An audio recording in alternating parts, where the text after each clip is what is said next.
Come on, girl, quit yakking.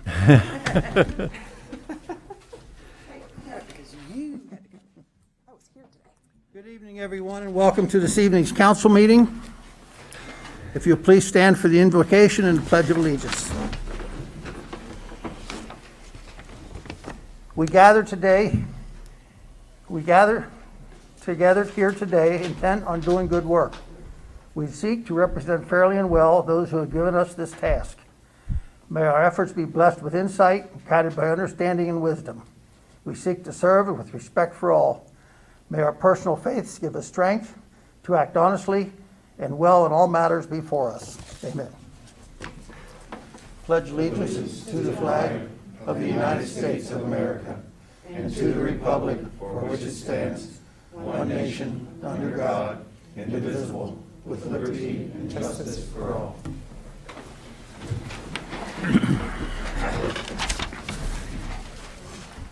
Roll call, Melanie.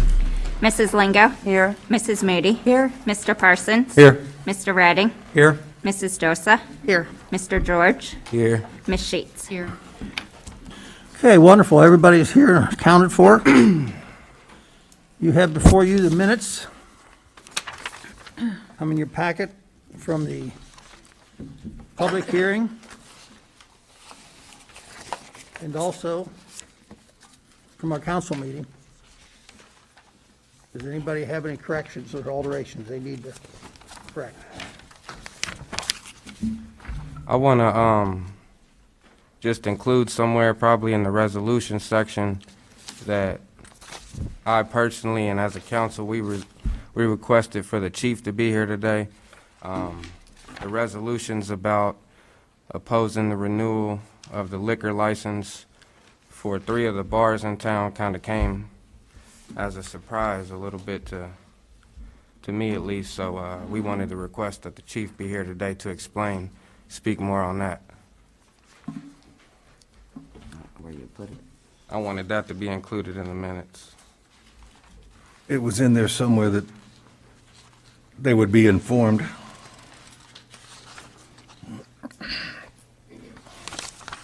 So it's not in the minutes? I thought I read it in the minutes. It might have been in Mr. Coker's report, I'm not sure. Hold on. I don't think I seen it.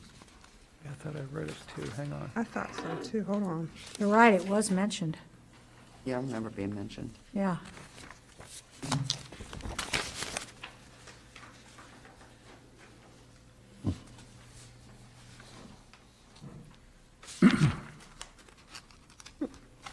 Anybody found it yet?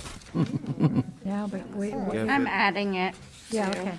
If it was, I didn't see it. Okay. Yeah, I didn't either. I'm adding it after Okay. resolutions. Okay. Okay. Anybody else? Yes, Jane. I just have a question because I'm not sure. On page 3, was it Brandon Grisbin or Brisbane with the B who came up? I thought it was Brisbane, but I might be wrong. Was it Grisbin? I don't know. Okay, well, I guess we'll just leave it that way and, sure. Anybody else? Page 6, the top, old business, Mrs. Moody. In that first bullet point, down out toward the end of that first line, district so that people know, not woe.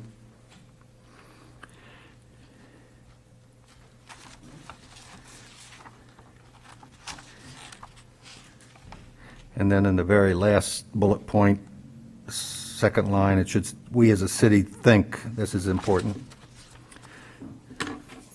Moving the S. Yep.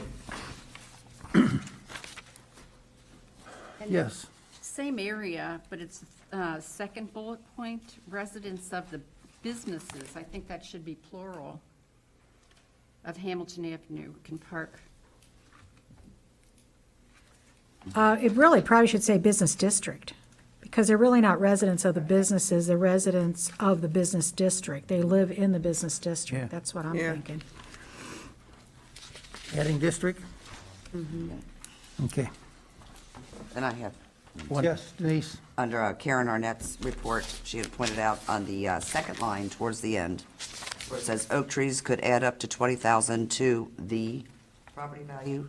She wants to eliminate the So up to 20,000 to, and add each property value, period. And Where then was this at, Denise? the second line at the end, where it says 20,000 to the, take out the word Give me a the. more specific, what? Page 5, page 5. Page I'm five. sorry. Page 3. Page 3. 3, I'm sorry, 3. I got two. You guys are confusing me. I got it. Page Page three, three, under three. Karen Arnett. Okay. And then period after value, and so then the, in the city, the I would be capitalized. And then the last, second to last line, construction projects should have it's plural, planning process, period. And then Mount Healthy should look, not could look, at consulting an arborist for this project instead of this types of projects. Okay. I get it all? Aaron, I get it all? That's Anybody else? Under old business, Mrs. Moody, where it says we can't not do it. We can't do it because, it needs to be reworded. It can't have two negatives. The last bullet point. The last bullet point. Yep, just take out not. What's wrong with that? We can't We not do can't it. not, Two can't no's not. makes it, so It's we two take the not negatives. out. We cannot not do it, right. right? It have is, to it do does it. say we can't not do it. That's what was said. Then it should probably read, we cannot not do it. Okay. Can't not do it. Okay, that's good. It's a triple negative. Yep. Okay, all you English majors. And then establish up the first bullet point, it should be, is that without, or is it supposed to be so? It should be district We so. already got that. So, Okay. yeah, that's what I changed earlier. I didn't see that. I didn't hear that. Thanks, Bob.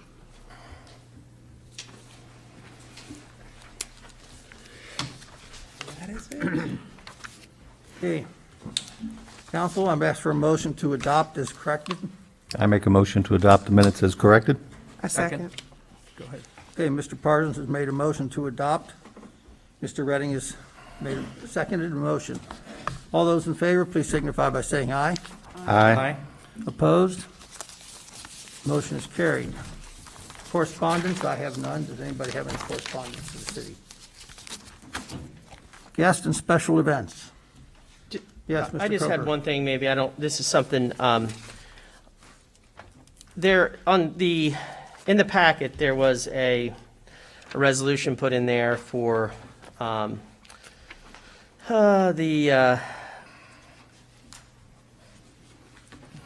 the recommendation of the planning commission.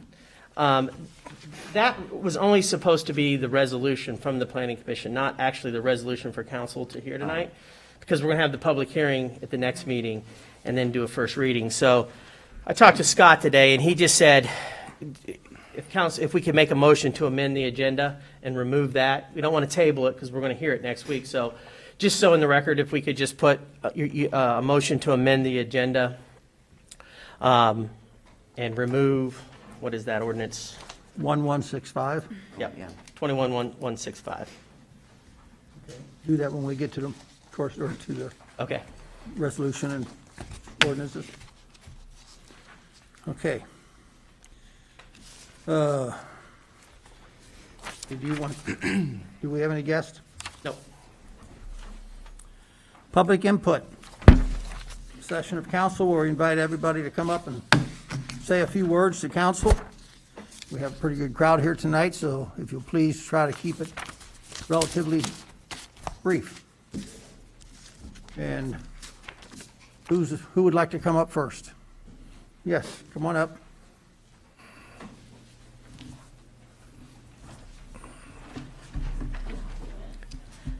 Hello, Ann Ketzer, 7920 Elizabeth Street.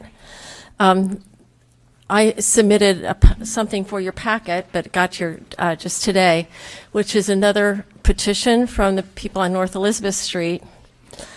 This actually, after discussing the project with all of you, and thank you all for coming to our street and caring about us and about our sidewalks and our street widening and our issues, the discussion has been had among the residents that if it is absolutely necessary in your mind that we have a sidewalk on our street, if we can't get by with no sidewalks, which is our desire in the first place, that you please consider just one side of the street or another, but not both sides of the street. And that was just discussed at the street committee meeting prior to this meeting.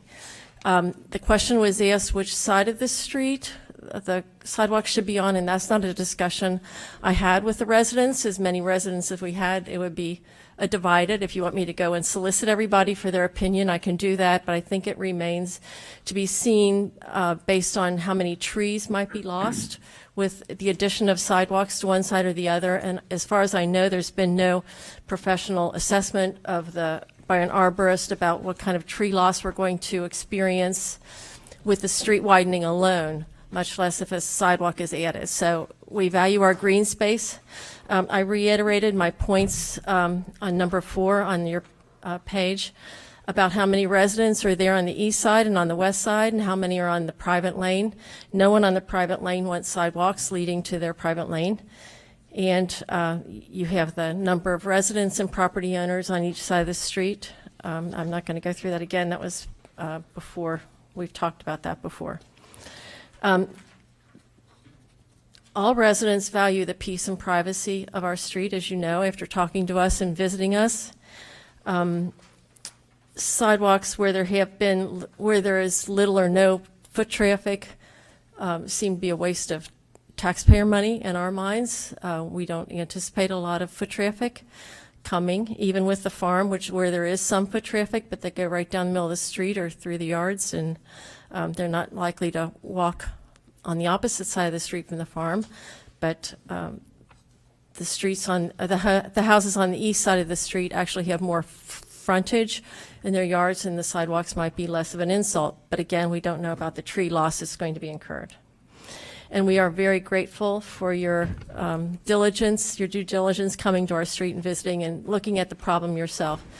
The petition that was signed, the first page, some residents did not sign. I'll get it, honey. I'm sorry, I called you honey. Some residents did not want to sign this because they are adamant in the opinion that no sidewalks at all are needed on our street. So they thought by signing this that they would be acquiescing or giving up on their plea to have no sidewalks at all. However, we do understand that there will likely be a sidewalk on one side of our street or the other after talking with all of you on our street.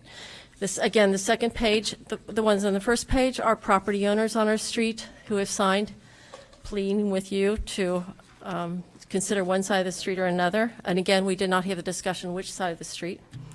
And the second page is signed, they were not solicited, but those are other residents of our street or estate trustees, adult children, or mothers or sons that are living with the property owners. So again, we would like to thank you for your concerns and your consideration in this regard, and we appreciate everything you've done for us, all of you. It was nice meeting you too. Thank you. Thank you, Ann. Questions for Ann? How many minors live on your street? How many minors? Under 18? Children? 1, 2, 3, 4. I can count 4. 2 at the farm and 2 next door to me. Okay, four children, thank you. Is that right? Am I right? 4 children right now. None in the private lane at the end of the street. And handicapped people? One, as far as I know, there's one in a wheelchair at the end of our street, and that's Fritz's brother. I think you all know that. One handicapped, as far as I know. Actually, we have another handicapped person who is blind across the street from me, and she would feel more threatened by increased traffic, et cetera, in front of her house because she can't see them. So 2 handicapped people, 1 in a wheelchair, 1 blind. Joe?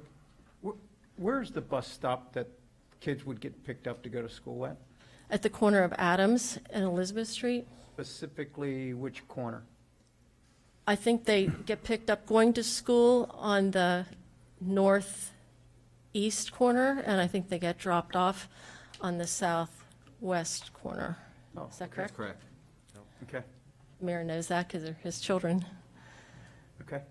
Thank you. You're welcome. Thank you. Karen?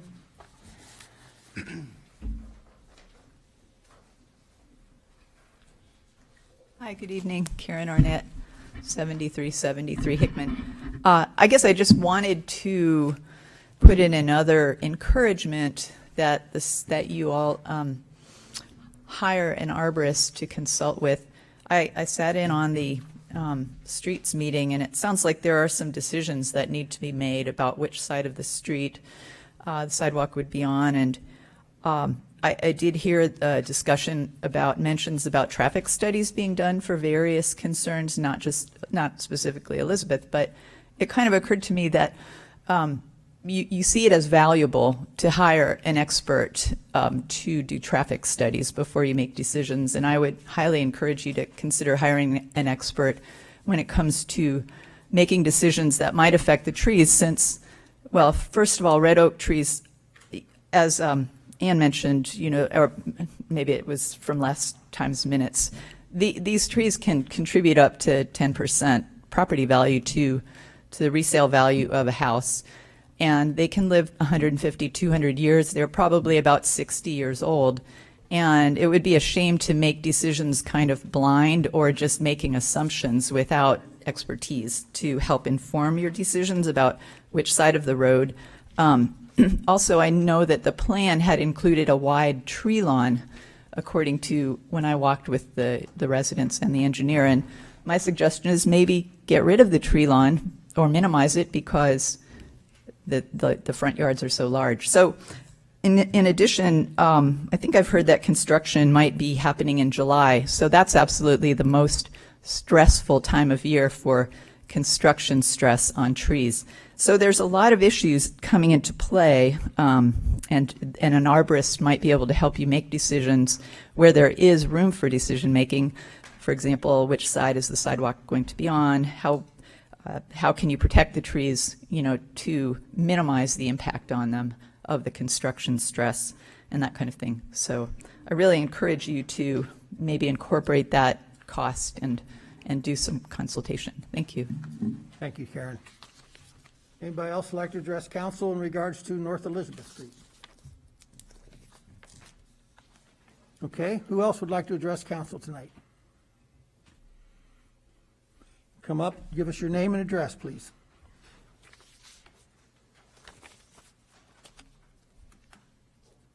My name is Alicia Gavan, 9139 Trinidad Drive. I'm actually I don't live in Mount Healthy anymore, but this is in regards to the opposing of our liquor license. So can that be addressed at this time? What's that? Can that be addressed at this time? Sure. Yeah. Okay. I want to first read the letter that was given to us, well, myself, because I came up here and got it. It states that Reminisce Bar is located within a large shopping center complex located at 8200 Hamilton Avenue. As a result, there are multiple addresses that are used for this facility, including 8134, and then it cuts off here. Situations including shootings, robberies of patrons, large fights, assaults, thefts, drug violations. It even says that employees have denied officers access to the establishment while officers attempted to do liquor checks. Employees have also made threats of physical harm to officers who were conducting liquor checks. It also states that they were unable to meet with ownership in resolving any concerns of the establishment. The Ohio Department of Liquor Control has been notified by Mount Healthy of the various activities occurring at this location. They have responded to investigate and issued to the ownership and offered training to their employees. Our efforts to resolve the criminality occurring at this liquor establishment, illegal activity occurs. This location substantially and adversely is interfering with the public decency, sobriety, peace, and good order of the neighborhood, and or the normal orderly conduct of a public institution. I therefore recommend City Council issue a formal objection to the renewal or issuance of a liquor permit for this establishment. And that was from Demasi. So what I did was contacted Hamilton County Communications, where I got the list of all calls that were for our address. I have a total of 15 here. We have 9 of them are actually bar checks. They're no type of criminal activity. Us being accused of having a shooting and a robbery, we've never had that activity at our establishment. You guys can actually use Google. And here, this is Fox 19 News. That's right here. It says, officers were called to Game Time Bar at 10:25 p.m. for a report of a large crowd in the parking lot. Now, how the place is set up, if you guys are not familiar, when you go into Hilltop Plaza, you have an establishment that sits on the right towards the beginning. Then you have our establishment that sits back on the left up towards the top of the parking lot. So there's no way you can confuse one with the other. You can't confuse our crowd with one or the other. This specifically states they were called to Game Time for a robbery and a kidnapping, which I'm quite sure, because of the interactions that we have experienced with Mount Healthy Police Department, specifically Sergeant Nolte, FAF there, it's just been total harassment. We had also listed in there was COVID-19 violations. I have the health department reports here. We've never received any COVID-19 violations. There were complaints, and they were from Mount Healthy Police Department. Not a patron, not a customer that comes in. They were from Mount Healthy Police Department. Specifically this one, which is just something else. On January the 9th, 2021, I was assigned a detail at this sports cafe bar around approximately 11:30 p.m. hours, but starting at 10 p.m.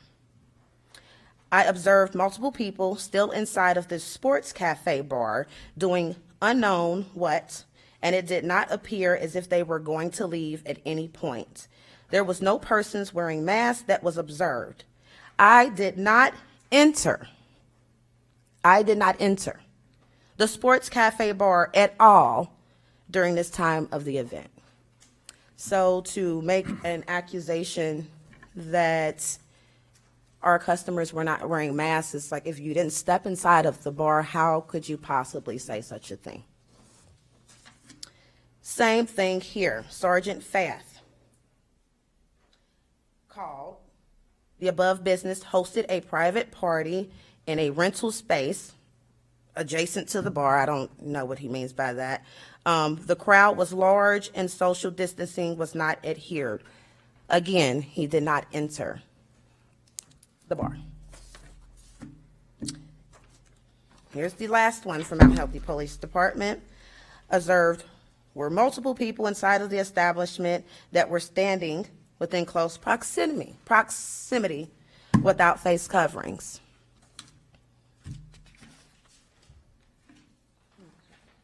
So what I did was actually detail the calls that were listed here. And again, they're very detailed.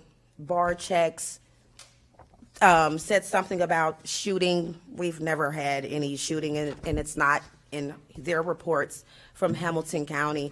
It's more, again, it was specific in Fox 19 News. It was on the news. We're not Game Time, we're Reminisce.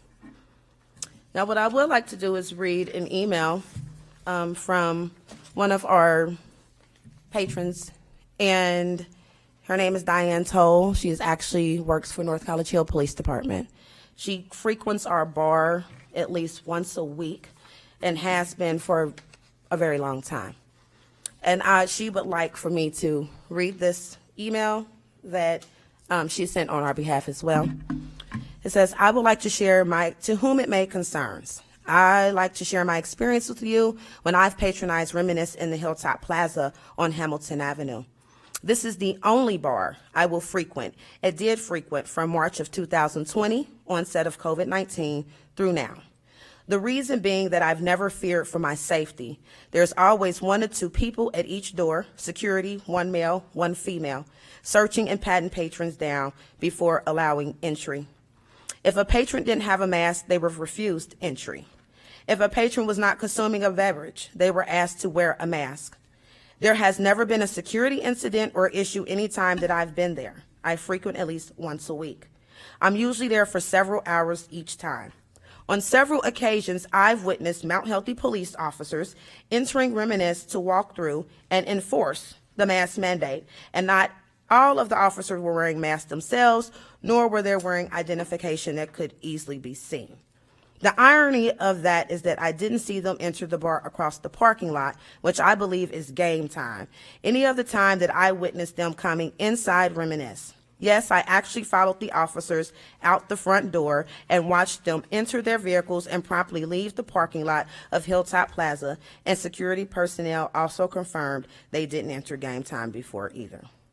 I actually believe the Mount Healthy officers created a safety risk for patrons because they would enter the parking lot without any lights on after dark at a high rate of speed. The patrons in Reminisce were always observing the mask mandates because Reminisce enforced it. I find it ironic and odd that Mount Healthy PD was so interested in Reminisce and not any of the other bars or halls that were operating, especially when they had to respond to shots fired and brawl calls. It seems they were unfairly focused on Reminisce. Perhaps Mount Healthy thought their impromptu visits will lessen Reminisce business. One might speculate. I hope my letter finds everyone in good health and that you choose to stand by and behind our small businesses. The pandemic has touched us all in one way or another, and we are in this together. Best, Diane Toll. Want to make sure I'm covering everything here.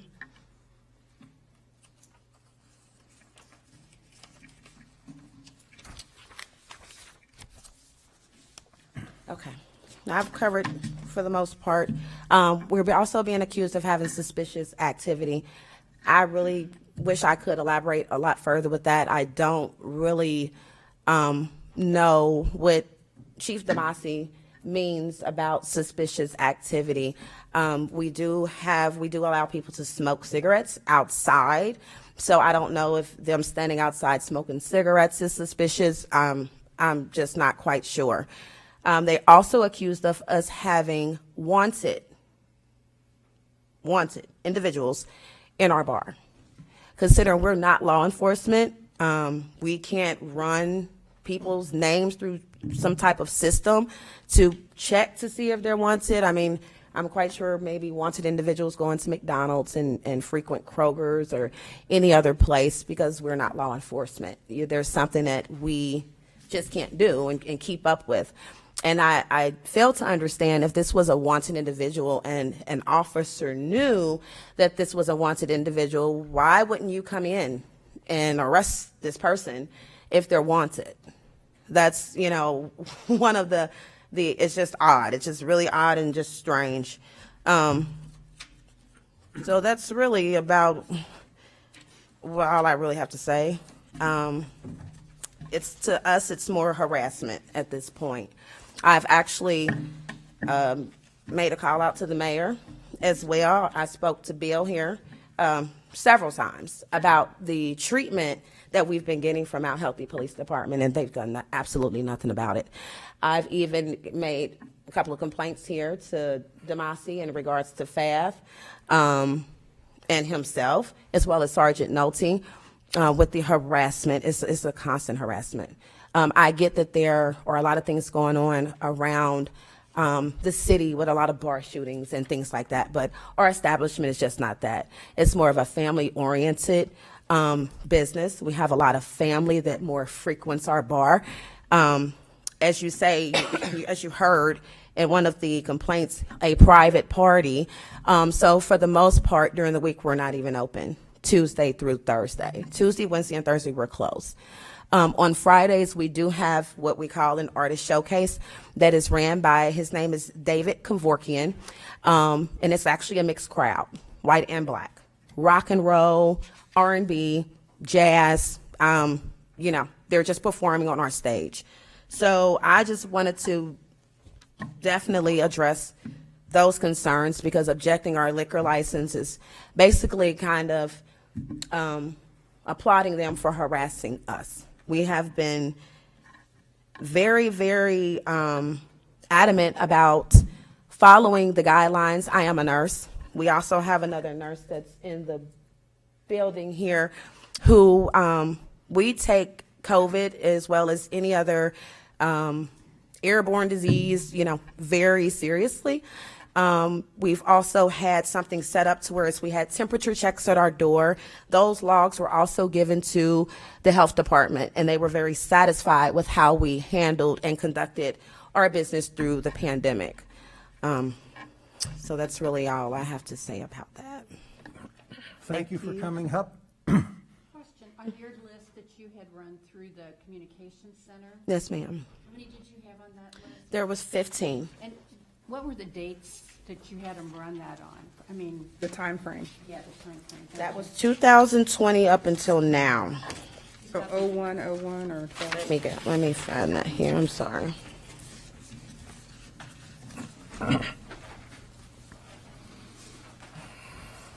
When I requested the information, I actually asked them if they can just send me all calls that was to 8134. So I didn't request a specific year. I just asked for all calls. So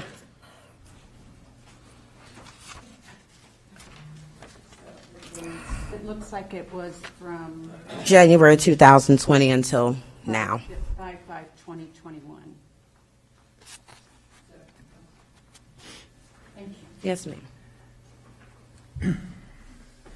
Mr. Redding. So I'm looking at a list of calls by address with comments, and it looks like a lot of these calls came from 8134 Hamilton into dispatch.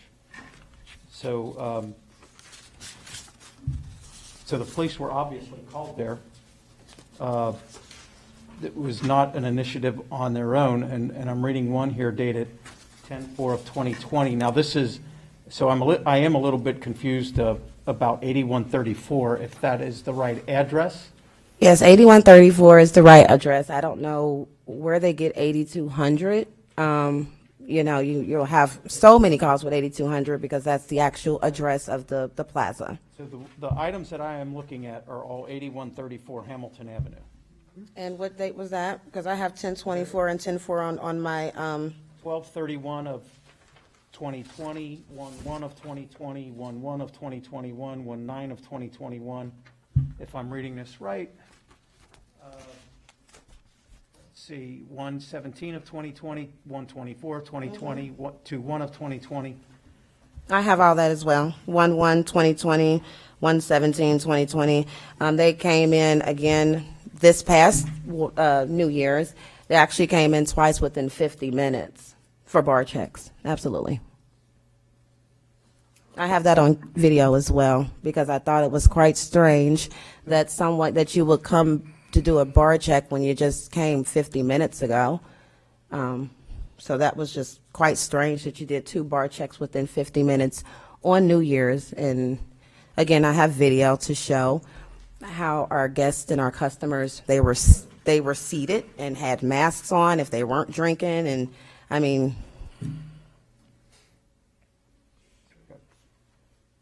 Let's see. yeah, they're all bar checks, majority. Well, so I'm just looking at, there were also calls made from the establishment for, and I'll repeat, this is what went through. Officers, that was a bar check. Suspicious person. That was not a self-initiated call, I don't believe, unless I'm reading this wrong again. But there was also a call by Williams at approximately 22:53. 134, a report of a fight with firearms shown in the parking lot. Officers arrived on the scene, did not locate any groups or individuals in the lot. Officers canvassed the area with a male black who stated he did not see any firearms brandished and subjects. But again, that was a call that was made. So But they again, responded. there's no criminal activity. It's my whole point in bringing all of that up, as well as we're also being accused of having drugs. And I want to know, how can you make an accusation like that? Do you have some type of citation or arrest or something to show these accusations against our establishment? Don't know that. It's not. We'll investigate that, certainly. Officers responded to a fight in progress. This was a call from 8134. Is that October the 4th that you're looking at? Yes. Okay. So you said the fight was in the parking lot? Well, officers responded to a fight in progress. This is what I'm assuming was the conversation with dispatch that the person that made the call was saying. Officers were advised that the call came in from an unknown female complainant who stated that she had a CCW and was going to start shooting. Officers arrived on the scene and did not observe any active fight. Concealed clear weapon.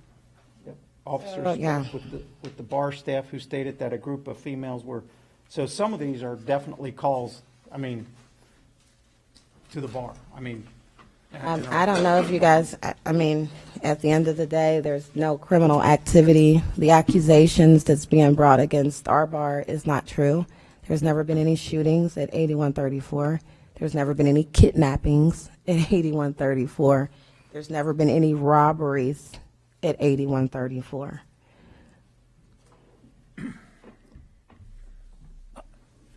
I have a question. I missed the introduction. Are you the owner of the business? No, I'm not. Is the owner here? Yes. Which one? Okay. Anybody else like to address council regarding this issue?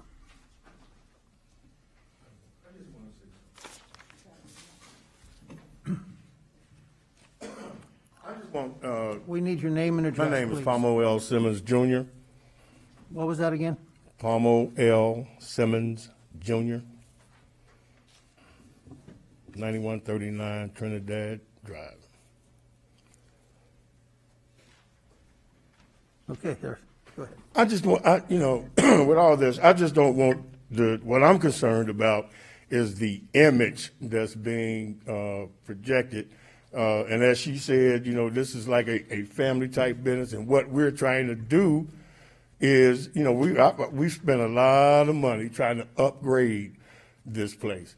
We've got to try to get our kitchen open. We put money into build for walls, paintings, pool tables, and we're trying to get us a restaurant built in here. We trying to do, we got kid activities that we're starting to work on, and this is for the neighborhood.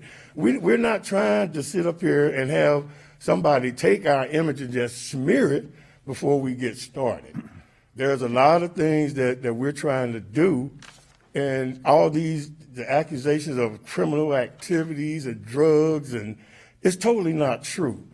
And I just need y'all to know that we're trying to make this a family thing. We're trying to get this where we can get the Mount Healthy community in and make this a family thing where people want to come, have fun, sit down and eat.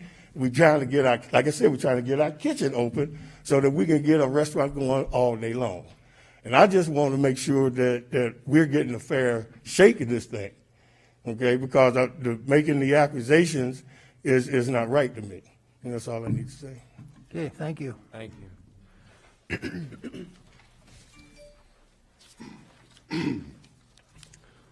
Palmo L. Simmons III, 1605 Compton Road. Besides my whole entire family, are graduates of Mount Healthy. Besides even working with the kids, I'm in the Big Brother, Big Sister program. I'm a mentor. And I've invested my 401k into Reminisce. Drug activities, my entire family, no felons, haven't been convicted of any crimes. And also, I'm a resident of Mount Healthy. We have a park, no basketball hoops, but we have swimming. We should have bars and clubs where people can come and celebrate birthdays with their families, with their friends. And yes, COVID-19 has put a strain on not only the industry, but our business in particular. We had to pay rent while we were shut down. We didn't get help from the city. We got help from our family, chipping in together, trying to leave a legacy for my great nieces and my great nephews. It's very unfair with everything that's on this paper. Anyone has a warrant and the police know about it, I would think they would be arrested. If there was anyone caught with drugs, it wasn't none of our patrons, at least not inside of our facility. I can't help what anyone has in their vehicle. But when the police do their job and arrest them, I guess that's how we would know, but we wouldn't find out about that either. So I have no way to control any of that. But we have made attempts. We've contacted the sergeant. I have phone records asking for detail on nights where it is crowded to make sure that our patrons are safe. Because the worst thing that could happen is someone leave there. I wouldn't want that on my end myself. I just ask that y'all consider to not do that. We are willing to work with the city and resolve anything that's going on. My aunt right there, she lived right on Adams Road. They've even went to her home, to her son. He's wondering, why the police at my house? What's going on, mommy? But they're like, hey, you all have you're over capacity for an event that didn't even come yet. But they said they couldn't get in touch with the owner, but they've been to the owner's home in uniform in a patrol car. So I think the communication, she is recently married and has recently moved. It's not that we would ever not communicate with you all. We would rather work with you and everyone be happy and be safe. I'm a Christian man myself. Any weapons formed against me won't prosper. But I tell you what, we will try our best to make it a safe, happy place for everyone. Thank you, it's good to hear. I have a question. Yes, Ms. Moody. Who is the owner of Reminisce Bar? What's the name of the owner? Her name is Felita Harper. I'm sorry, what, ma'am? Felita? Yes. Harvey? Harper. Okay, thank you.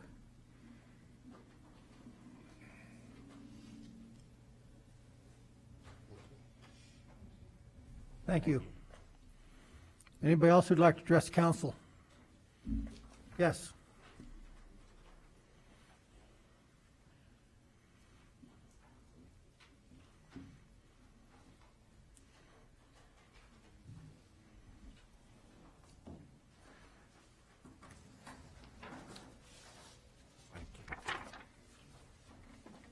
Thank you.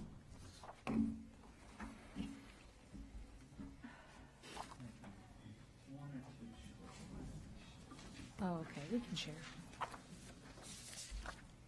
Thank you.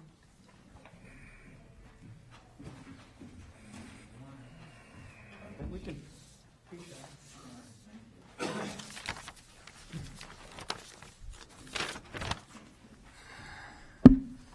Hey everybody, my name is Nathan Valentino.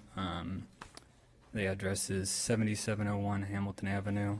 I'm speaking on behalf of Vince's other place for the liquor revocation. My grandmother, Betty Valentino, is right back there. She owns the business.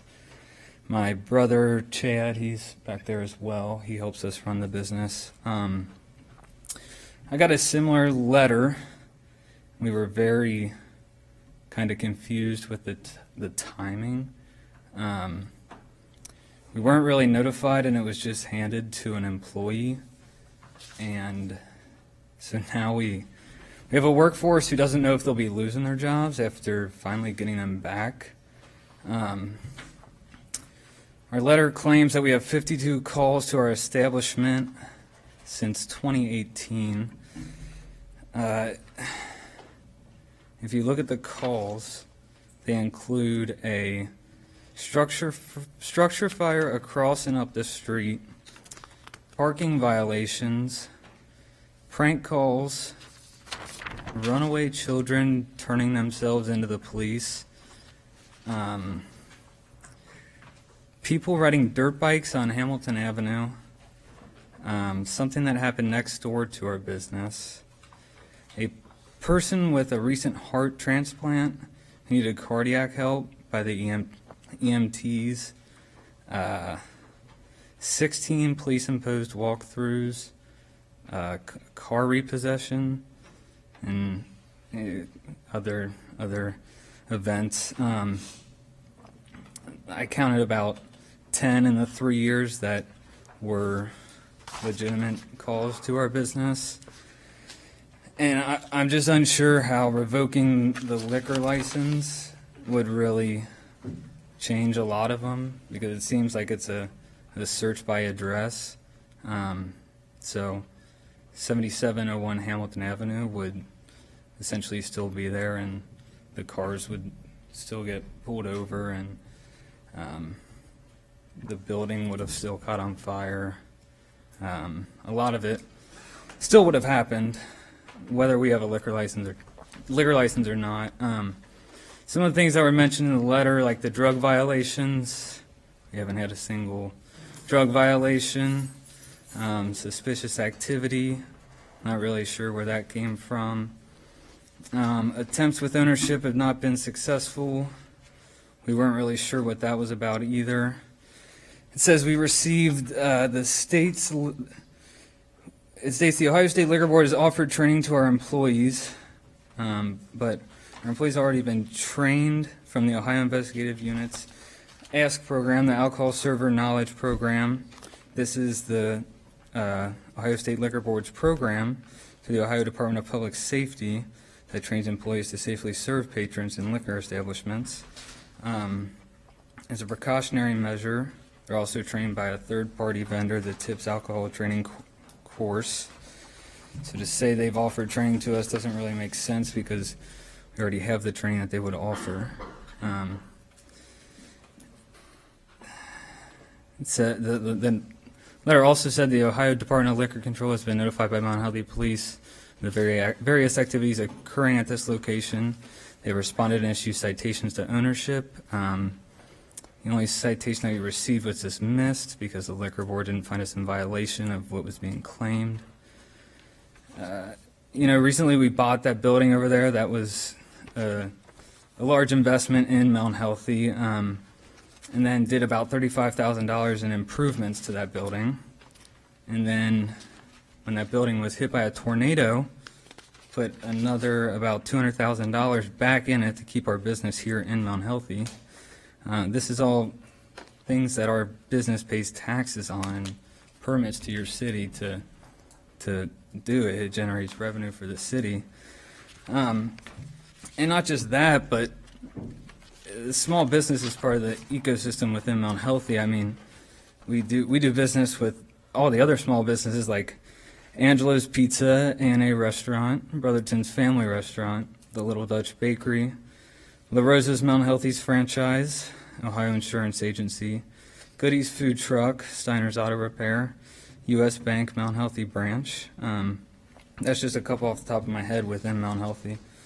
Other small businesses that come to Vince's very frequently, either weekly or monthly, are Capital Coil Cleaning, Remotex Pest Control, Mark A. Nixon Chips, Krimmer's Italianette, Graham Reed Lock and Key, Main Street Hub, Associated Vending, Pioneer Vending Company, Apex Awards, Jaeger Sports, Miller Textile, not to mention like our snow removal guy, various bands we hire, and tons of other little guys out there that we regularly and continuously support. You know, if you take away that business, it's not just us that are affected. There's a lot more people that are affected when these decisions are made. And then, you know, bigger businesses like Neon Works of Cincinnati, Gold Medal Food Services, Heidelberg Distributing, Brentwood Wine and Spirits, Ohio Valley, Stagnero Distributing, even the CVS across the street, Fry Electric, Diageo Beverage Company, and just countless others that, you know, we're part of that ecosystem. And to say that our business has had a negative impact on the city is honestly kind of a slap in the face after 20 years of business here and everything we've done for the community in that time frame, especially with the struggles recently on small businesses with COVID. And I don't really agree with any of this or the way it was handled. The economic stimulant that our business brings to the city in regards to the amount of people who spend money residually at other businesses, I believe, is overlooked as well.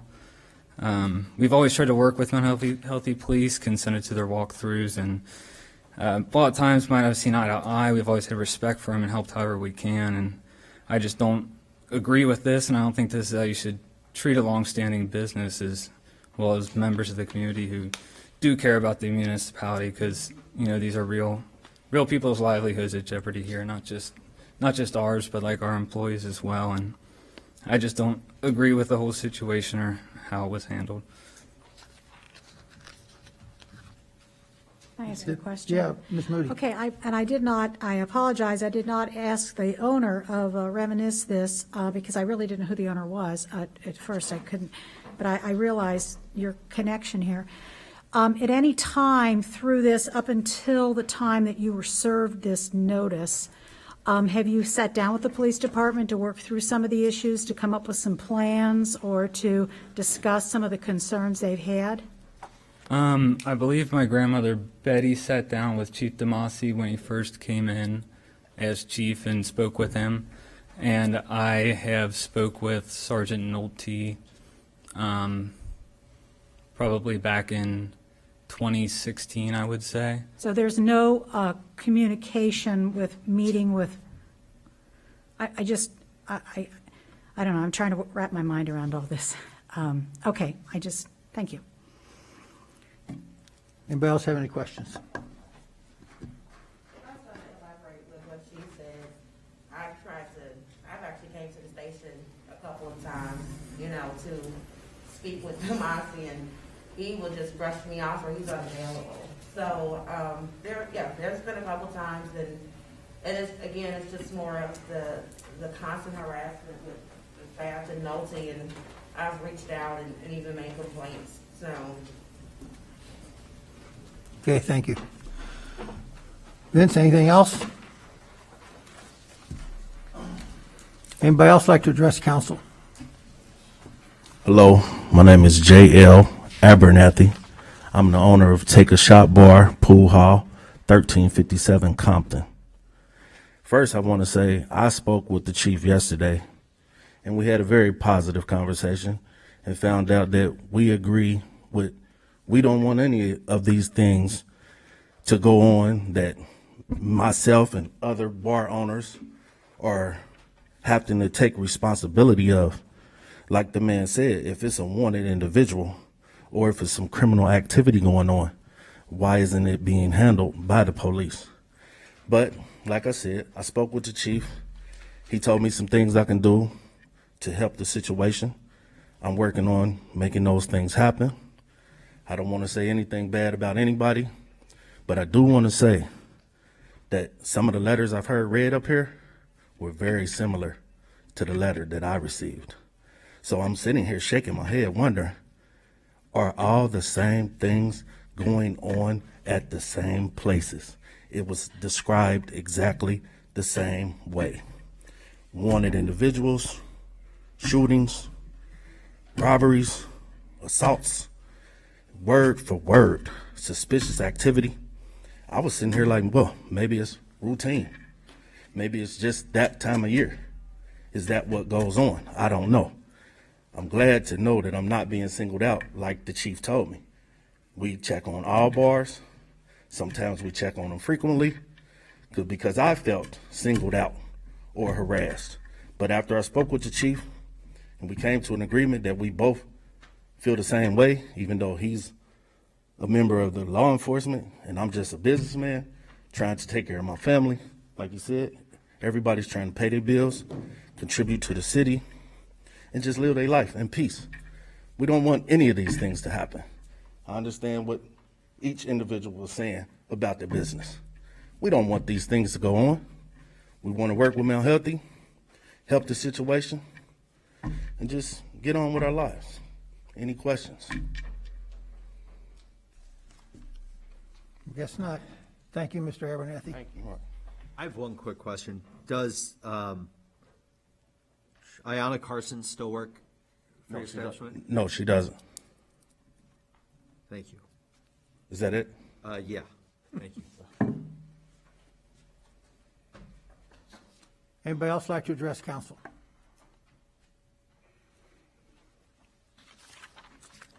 Nobody? Okay. Thank you all for coming. You expressed some very good concerns, and they'll be looked into, see what's going on, and why, this or that happened. We don't know, but we'll get to it. Thank you very much.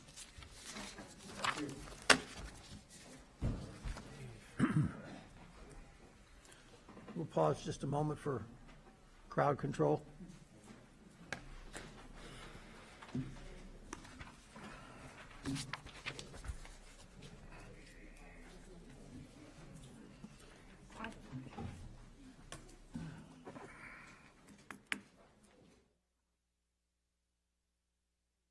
Committee reports.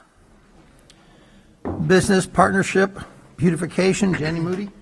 Okay, I'll try to be brief. That's hard for me to do. Okay, the Alliance, their numbers at the food pantry are steady. 5 weeks this summer, there'll be programming for youth, grades 2 to 6. Flyer will be coming out soon. They'll make sure City Hall has a flyer.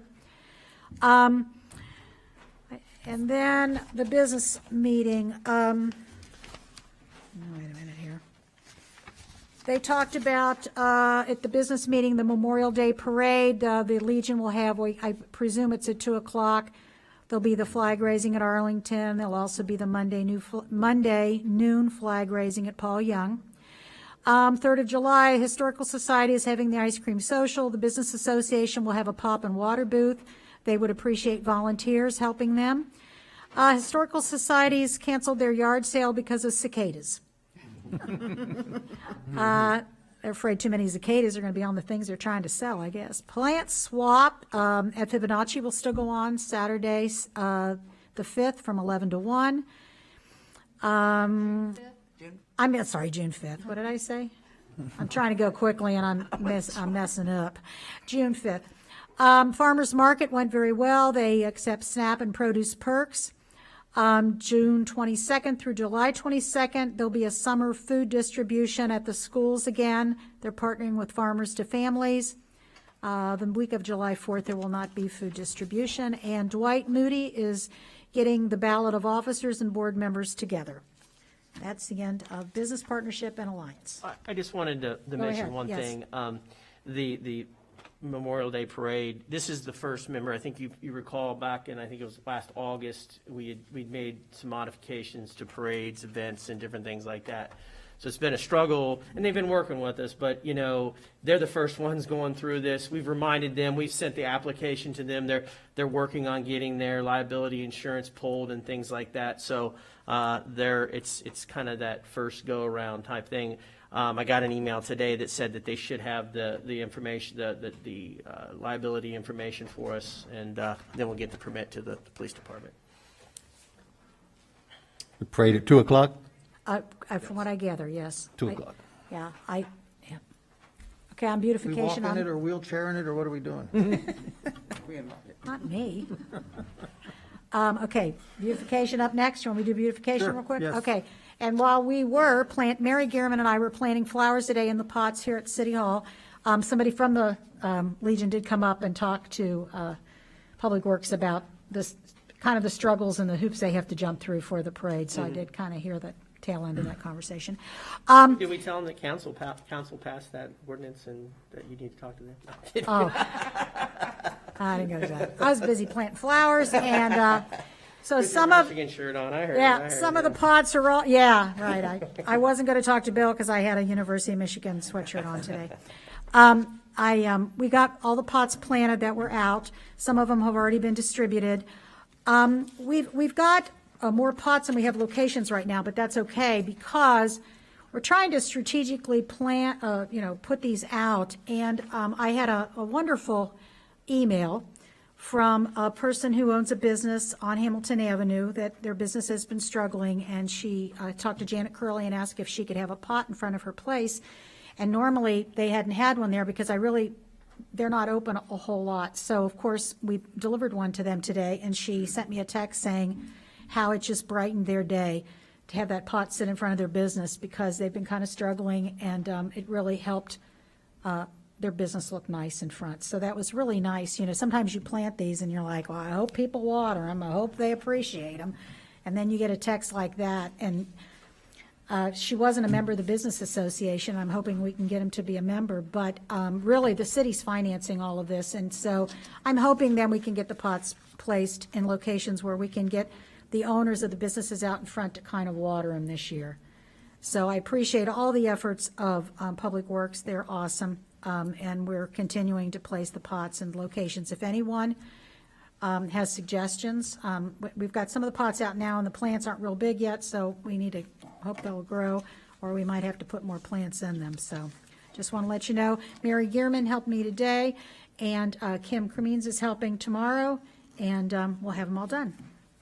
That's it. Thank you, Jenny. Finance, Mr. Parsons. No report. Parks, Ms. Lingo. No report. Safety and Streets, Mr. Redding. Quite a few things on streets. I'll just go in the order we took them during the street committee meeting. So in front of you, you have for tonight, for first reading is ordinance 21-1951. On page 2, and we can go over this during the ordinance if you all want, but just a quick heads up. So I just put these in item list. So on the second page, about halfway down, there's Hamilton Avenue East twice and a Hamilton Avenue West. Those items, some of it's repetitive, I believe, and other things we have to talk about. Do we want to talk about them now or during the ordinance? Is this what I talked to you about today? I'm not sure. I wasn't. So, okay. So the first one, intersection of Hamilton Avenue and Adams Road for a distance of 153 feet north. You know what? I don't want to, maybe it's best to do it when we read this, because Yeah. we could amend it, Exactly, and yes. then we can do it now, because That's we where were we talking were about it going. now, and then, that's what, I think that makes more sense. Yeah. So just wait till the ordinance. I would think so. I agree. Great. So we talked about that, and there's some amendments to that I think we're going to have to make, Okay, just because of changes since this ordinance has been written. okay. Let's see. So let's see, that's that. Agenda item 2 was parking on North Elizabeth Street. Not parking. I'm sorry, sidewalks on North Elizabeth Street. Everything else is parking or stop signs. Sidewalks on North Elizabeth Street. We talked about that, discussed that. One side, both sides. I think it was decided at least one side should have sidewalks. And I think they're more in favor of the west side having a sidewalk on it. So that's, again, that just came out of the subcommittee. Am I covering that right? Am I representing that well? Out of this, from the subcommittee? Okay. Not the subcommittee, just the Or committee. the committee, sorry. Sorry, I've been listening to too much C-SPAN, I guess. So that's what we discussed. Also, there was a recommendation from the citizens that came up, which I thought was very good, that haven't heard it up here, but a recommendation to at least where the street ends and the private area starts. Obviously, we can't do anything on the private property piece, but a recommendation for, if we could, in the right-of-way, put some kind of a turnaround for folks because of all the traffic in and out of Ticken Farm, and so that they can at least go down to the end of the street and turn around, almost like a cul-de-sac. You know, probably can't round it off a whole lot, but maybe have some extra area for folks to turn around and then come back out of They're not using Elizabeth, their driveways. instead of turning into people's driveways and things like that. So that might be something that we may still be able to investigate before, you know, we break ground on the whole street project. So I'm not sure what that would entail, if we'd have to have the engineers come back in or something like that, but Right. just a little wider area to turn around. I guess what we ought to do with this is, I mean, I need to have definitive, I mean, I think we proceed, right? Like we Yes, talked oh, about. definitely. We're proceeding, I'm going to cover that in my report tonight, right? Yep. I think I need to just have a definitive direction as to what you want to do. I mean, if it, you know, that way I can go back to the engineer and say, sidewalks, this side of the street, this, can we do this, boom, whatever it is. I mean, I'm okay. I mean, we don't have to decide that tonight. But I think if council would give me a motion and a definitive bullet point as to these are the things that we'd like for you to orchestrate with the engineer. And now probably by this time, the bids are, I think, going to be open on June 9th. We'll have, we could know who the contractor is. We could meet and do that. That would be my recommendation, instead of just kind of, right side, left side, whatever. I mean. No, so, and that's my point, that this is what the committee found, but again, the committee's only 3 council members, so. That's what I'm saying. If it you, could if go we had a 4 to list 3, of so bullet we- points, and then council could do a motion and say, we agree, proceed, and then I could do it.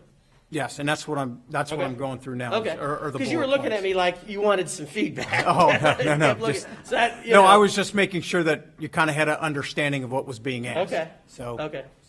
So, and those were the only 2 bullet points that came out of it, outside of, Karen did mention, looking at trees, but I think she represented that area very well, and we did not have that as part of our discussion. That was a miss on my part, so, but anyway, those are the 3 items.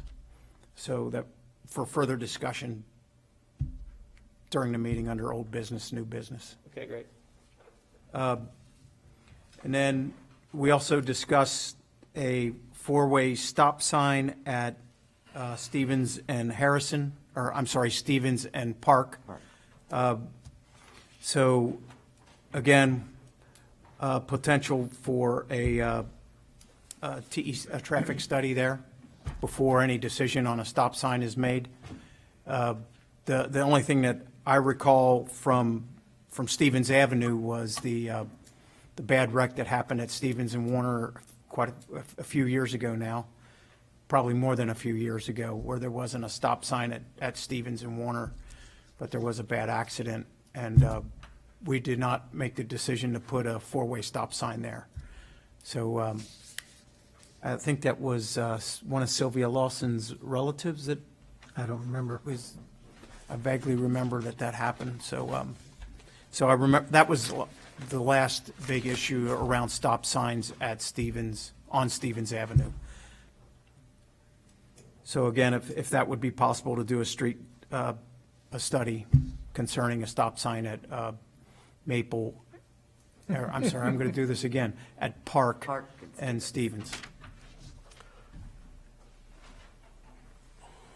And then we also, agenda item 4 was parking on the north side of Adams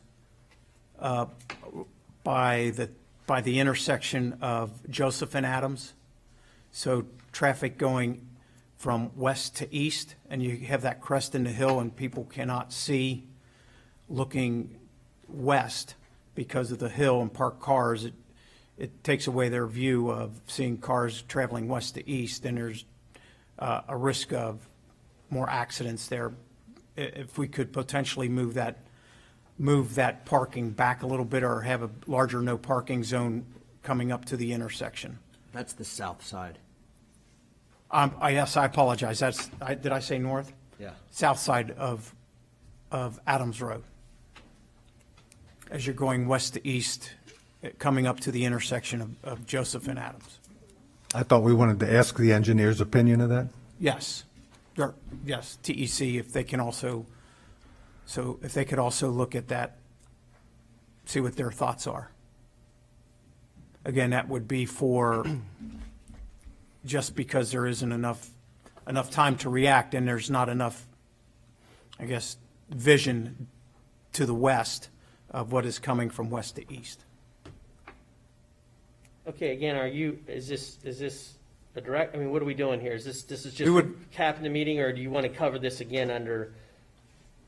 So we were thinking that we could do a traffic study for both issues. Okay. Do we need the Do we need- entire council, Joe, to vote on that? Yeah, that's, I don't think so. I mean, it's really up I think it to, would be good.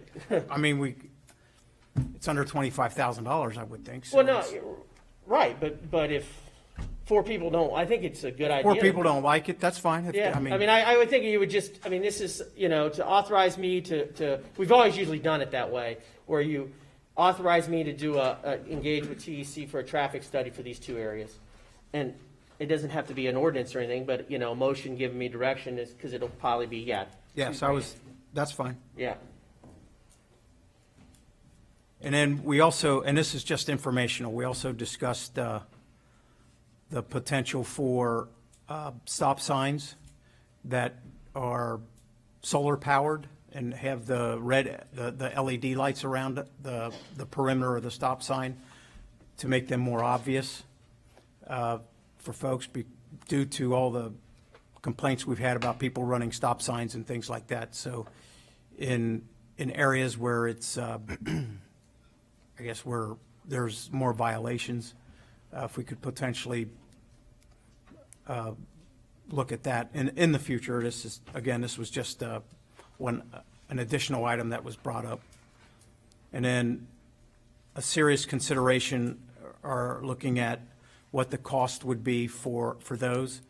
And the cost would be for where we have the new crossbars at Compton and Perry and Compton and Seward, is if we could put, what the cost would be, an estimate of what the cost would be to put in light strips actually in the roadway where the crosswalks are.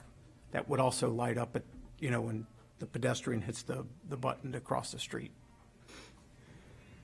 And I've seen those up in Montgomery. So if we could look at an estimate for those, I think was again, we can do a show of hands for the majority of council, but Well, I think again, the an 3 of us in a, I mean, if you're just asking me to do an estimate, and we're not purchasing anything, so if the committee wants us to look at that, then yeah, we can do that. yep, that would be great.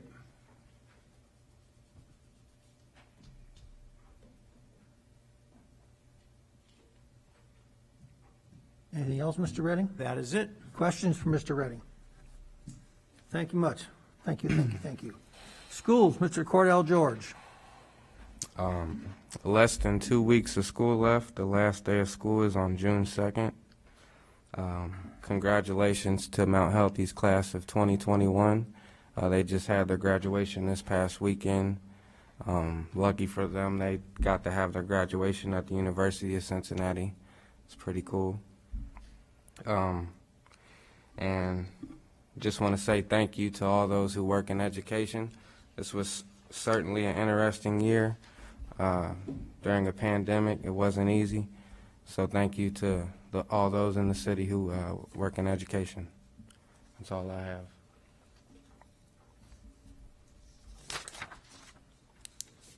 Anything else, sir? Oh, that's all I have. Okay, thank you. Questions? Okay, library, Ms. Dosa. Just wanted to let you know a couple different things. The library is still offering the programs in the park in June. They have some tentative dates for June that will be determined if that's not going to have a conflict. I think we had that discussion today earlier. Is that correct, Bill? Are those dates good, or that Lacey sent? I think they're for the programs in the park. Yeah, I mean, I think she's running that through Ray. I mean, Okay. usually during the day, there's very few conflicts. I don't think it would be a problem. The other one that we had to talk more about was the COVID shots and needing space and things like that. Okay. Yeah. Well, there are going to be some programs in the park in June. The dates that they have tentatively right now are the 7th, the 14th, and the 21st. For one program, those are at 10:30, and then they have an afternoon session, June 10th, 17th, and the 24th at 3:30. I would just suggest anyone that's interested in attending, just confirm the times with the library, but they will be having them in the park. And Bill just mentioned the other thing I wanted to bring to council's attention is that the Mount Healthy branch was chosen by the Hamilton County Public Health to be chosen as a potential site to give the J&J and the Pfizer vaccines. So we're trying to make that happen. They're worried about space, so Bill is looking into that, and we'll have more information. But that will be in, I think she gave me dates of June 1st through the June 21st. So June 1st through the week of June 21st, and they have potential times from 11 to 3, and they're trying to accommodate the space. So they'll have set up tents and different areas set up vans to give shots out at the library if they can make the accommodations for the spacing. Super. Which I think is great. And that is all I have.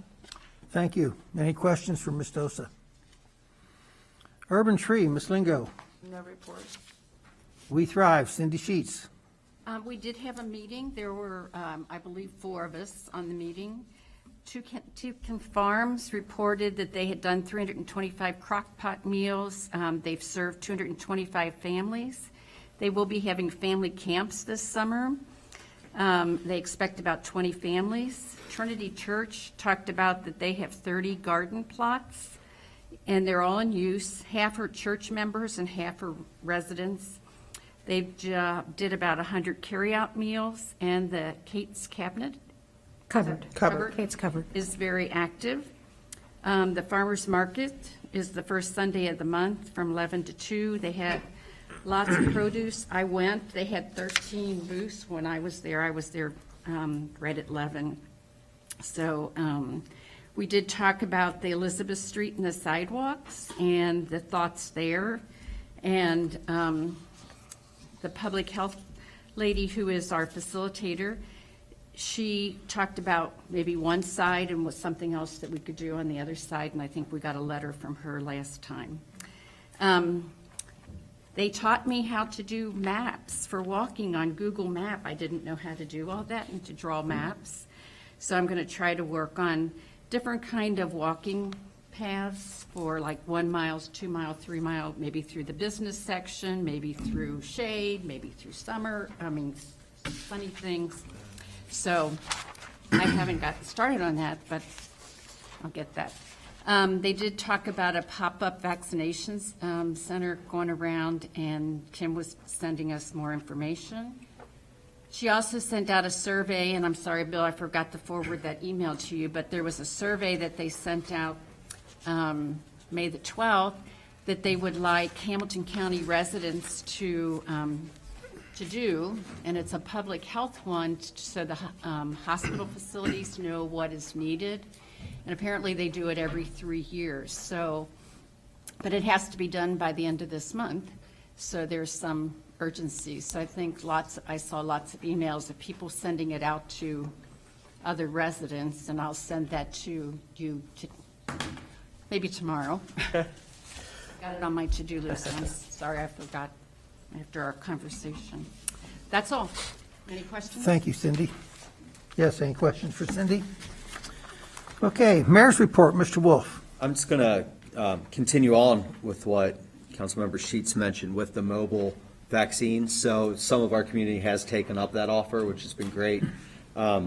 We had Tick Farm actually had the mobile vaccination clinic today from 3 until 6.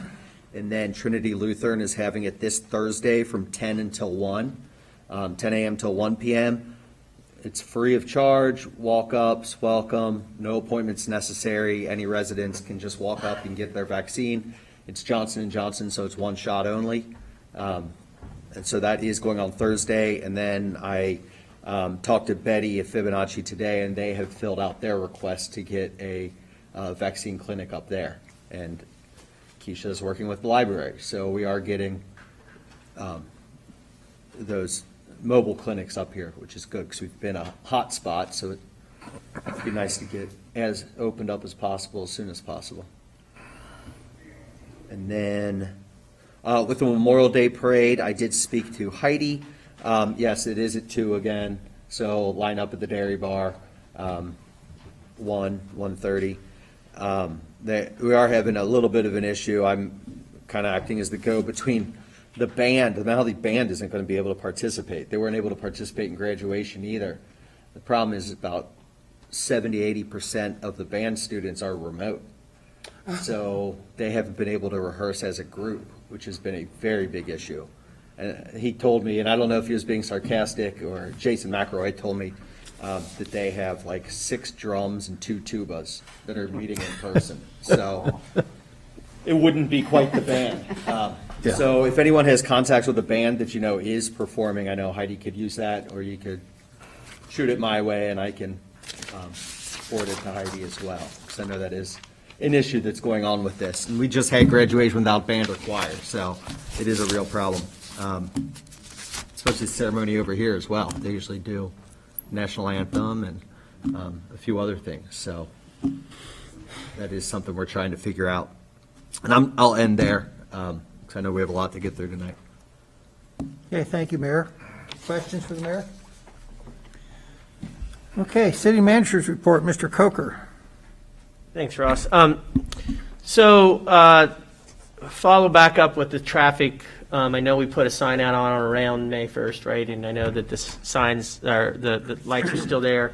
And it's mainly being driven by the discussions we had where they had the placards on 2 different types of poles and everything. But we have an updated schedule. So Capital Electric will be there tomorrow on Compton and Perry to remove the intersection, all the lights, and modify the southeast corner to be able to accept the new column for the placard on the south side there.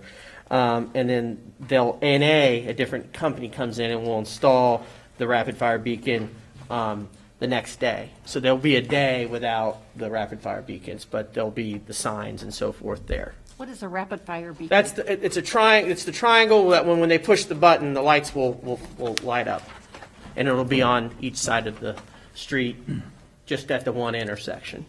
It wouldn't be at both intersections because it would be too confusing. What does that do? It allows it notifies a motorist on Compton that somebody is planning on crossing the sidewalk or the It's not making crosswalk. them stop though, right? Well, Well, legally, you pedestrians have to have the stop right of anybody way. inside it. Well, I understand that, but that's still not making them stop. No. No, I mean, Okay. The police and the life squad's going to be busy. Sorry. Hope not. we've talked about this for. I know. Yeah, the law is, you yield to anybody in a crosswalk. These are all over the place. Now that we're putting them in, I see them everywhere. Yes, you need to cross the street with caution, but yes, they're there to alert motorists that somebody's wanting to cross the street. Well, I've tried to cross Hamilton Avenue a number of times in the last 2 weeks, and people just go through red lights, too. So it's a very concerning issue, and I know the mayor brought up the last time about how things are maybe changing with cameras right now. I really think we need to look into that, because I'll tell you, it's a serious situation, not just in Mount Healthy. I believe it's a serious situation everywhere. But you're right, but people don't even stop for stoplights anymore sometimes. Go ahead, Bill. Yep. Then the intersection of Compton and Seward's on 520, A&N on A&A back in on the 21st, and then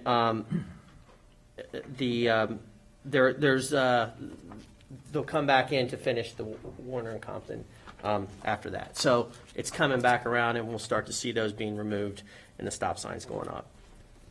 Are we getting one of those at the Dairy Bar? Rapid fire. Okay. Yep. The Dairy Bar, south on Hamilton. The struggle is right now is you know, the crosswalk needs to go in there, which we're hopefully going to be grinding off in a year. So I've talked, Greg's working on seeing, you know, to maybe we just paint that, save the money on the thermoplastic, because we moved the crosswalk signal down at Madison because it was hit multiple times. Huge cost every time it's taken out, if we don't know who hits it. So we got that moved back to do that, so we're hoping to save some dollars to do that. So, yeah, so That was my question. Madison Avenue, it's a stop, don't walk sign that you walk and don't walk on the sign. southeast side. Yeah, that gets hit all the time? Yeah, we're moving it back. Okay, Yeah. good. Yep. So it's after long awaited I time. tested out the one at the dairy bar today because I was walking some of these other issues down on the parking ordinance. And I don't recall if the triangles were there, but the light bars were. And I hit the button and it turned, and I was just like, I'll just stick my foot out, see what happens. Everybody stopped. So, yep. Good. But I mean, you know, yeah, I would recommend being very cautious. Absolutely. Especially crossing there, so, but it worked, so. Yep, absolutely. Great. So there's that update. So you guys are going to do, we'll do a motion right before the reading on, or the one ordinance tonight on the recommendation from the Planning Commission. Also, it was brought to my attention today, Melanie might know about this. So when we did the graph on the part-time fire department, we negotiated, it was 2.5% increase for 9 years, and that was the main focus. The FOP, no, excuse me, the ASME is the one that redid the grid, but we'd also talked about having a 4% step as you went down and became certified, whether it was from a firefighter to an engineer, the different steps that were in there. And on their spreadsheet, that got changed to 3%. It was supposed to be a 4% step, if that makes sense. So they're asking, and we did talk about that. I didn't go, I checked the math. I was more concerned on the increase going across the board. So I'm going to, up to council, but I'll put it for your consideration at the next meeting, but I just wanted to give you a heads up on it. So just quick on Elizabeth, plans are done. It's going to the press on 5/26 and 6/2, and the bid opening will be on 6/9. And then at that point, we'll know who the contractor is. And then we can, you know, probably, if you don't want to give me, if you want to give me direction tonight, great. If you want to wait, and we can discuss it at the meeting on the 15th, because this part of the project isn't going to get started. It's going to be the water first, so we have some time. But that's up to you guys. And the last thing on Elizabeth Street, as you're aware, there's the private section where we're going to do an easement. I spoke to the mayor today. He's going to, the first step is, because there's a plat that they'll have with a legal description that they'll have to sign and have notarized. Each property owner down there raise a notary. So the first thing he's going to reach out, talk to them, have them come in and sign. If there's questions, concerns, or whatever, we'll meet with them. But that piece of that has to get going as well. And that's how we plan on handling that at this point. So I'm assuming, knock on wood, that this is a positive thing down there, and that there's not going to be a whole lot of concern. They're going to give up that easement, and then we're going to make those improvements on the culvert and so forth down there, and on some of the pavement, because we're making it a bigger culvert and the elevations change. So anyway, that's another piece that we'll work on down there. And that's all I have tonight. Thank you, Bill. Does anybody have any questions? Mr. Bauer, Finance Director. Yeah. The only thing I have is April packets are in your, April financials in your packets. Let me know if you have questions. Okay, thank you. That's it. Time to move on to ordinances and resolutions. We have a second reading of an ordinance. Ordinance number 21-1950. An ordinance establishing rules, regulations, and permitting process for the construction and maintenance of residential swimming pools within the city of Mount Healthy. We had our first reading on this last council meeting. Discussion, questions?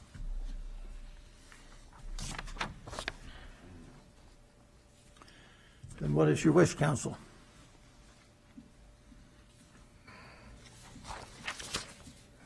I make a motion to adopt ordinance 21-1950. Okay, Mr. Parsons has made a motion to adopt. Ms. Sweets has seconded. Sheets, Mrs. I'm Lingo? sorry.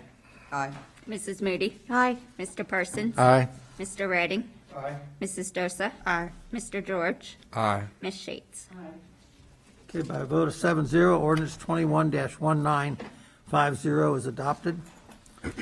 We move to resolutions. We have a second reading of a resolution, resolution number 21-1161, a resolution adopting a tax budget for 2022.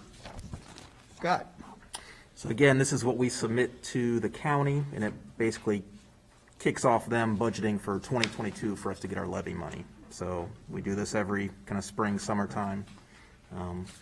Everything looks in order to me. Kind of went over it last week or last meeting. Any further questions on it? Or Thank you, Scott. Council, what is your wish? I ask for a motion to adopt. I make a motion to adopt resolution 21-1161. Mr. Parsons has made a motion to adopt. Mr. Reddy has seconded. Mrs. Lingo? Aye. Mrs. Moody? Aye. Mr. Parsons? Aye. Mr. Redding? Aye. Mrs. Dosa? Aye. Mr. George? Aye. Ms. Sheets? Okay, by a vote of 7-0, resolution number 21-1161 is adopted. thank you. Then we go on, resolution number 21-1162.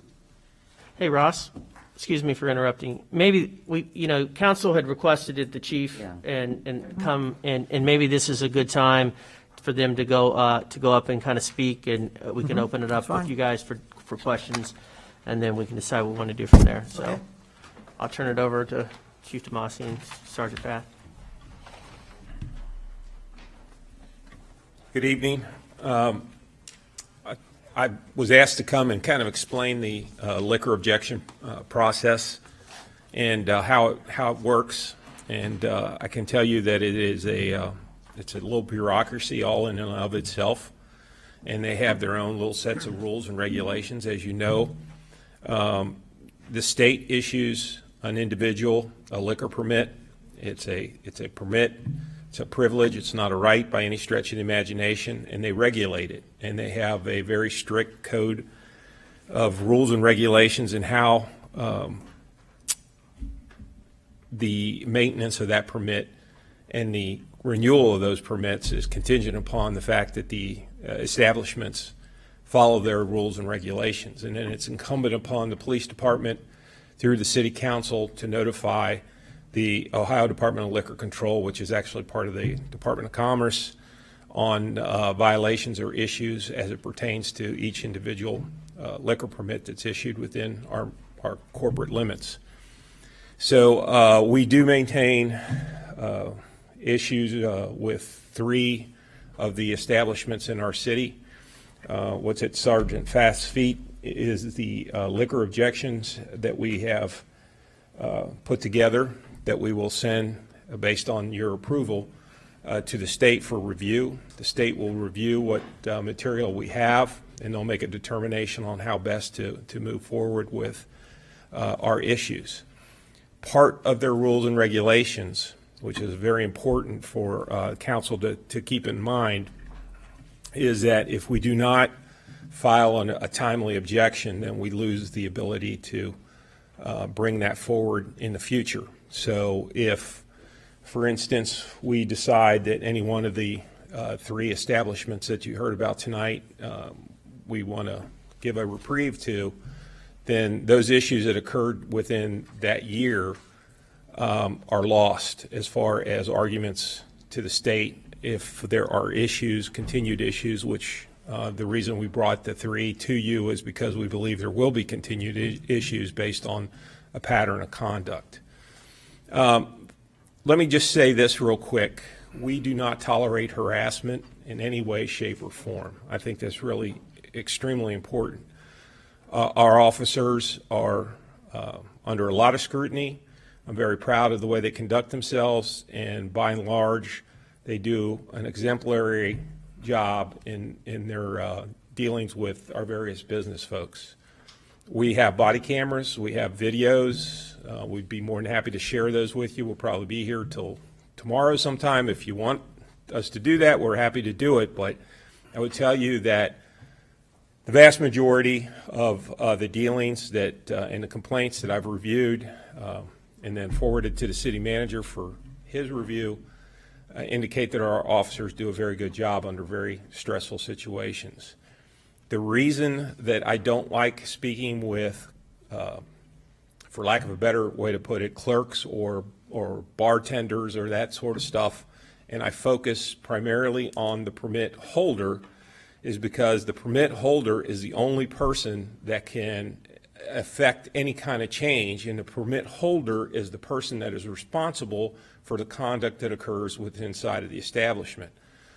Part of what occurs quite frequently is people look to me to be the bar manager. Well, as I told Mr. Abernathy, as I told all the folks involved, I don't know anything about running a bar, and I don't want to get into that business. We can't tell you how to run a bar.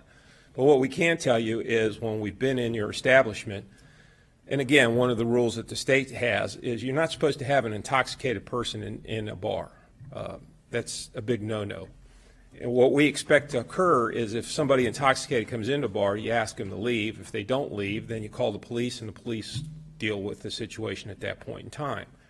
We have no problem. We would not hold that against any liquor establishment that calls us for assistance in that manner. The problem, in particularly all three, is they don't do that. They continue to serve the patrons. So we end up in a situation where we have maybe 1 or 2 officers working. We end up with 4, 5, 10, 15, some cases more people involved in fights inside of the establishment. The establishment quickly moves them outside into the parking lot and then says, hey, it's not our problem, it's the police's problem. Then we have a situation where we have 1 or 2 officers trying to deal with a crowd of, anywhere from 5 to 50 drunk individuals who are fighting amongst themselves. And of course, we don't have the resources to do that. So we end up calling in Springfield Township, Colerain Township, North College Hill, on and on and on. So not only does it disrupt our ability to provide services to our community because all of our cars are tied up, but we're also pulling from other communities as well. And that is a huge, huge problem. If you would like, we can go down case by case. We can explain to you why we filed the objections, but overall the objections are generally a result of mismanagement of the establishment. So by notifying the state that the people that are in charge of this facility that they've issued a permit to are not adhering to the rules and regulations and their codes of conduct as it relates to sale to intoxicated people or allowing drug usage inside of their building or outside, or in some cases we have reports of rapes, we have reports of various assaults. We do have hit skips as a result of people that have left the establishment intoxicated in an attempt to drive, smash into a pole. We notify North College Hill. North College Hill makes a traffic stop. We do have fire runs that are considered. The state allows us to do that, especially when it has something to do with the establishment itself. So those things are all part and parcel of our objection that we would then send to the state. The state would take a look at that and make a determination on whether or not to issue a renewal of their permit. I would tell you in most cases they do, and the attorneys get together and they try to come up with some plan to help these places stay in business.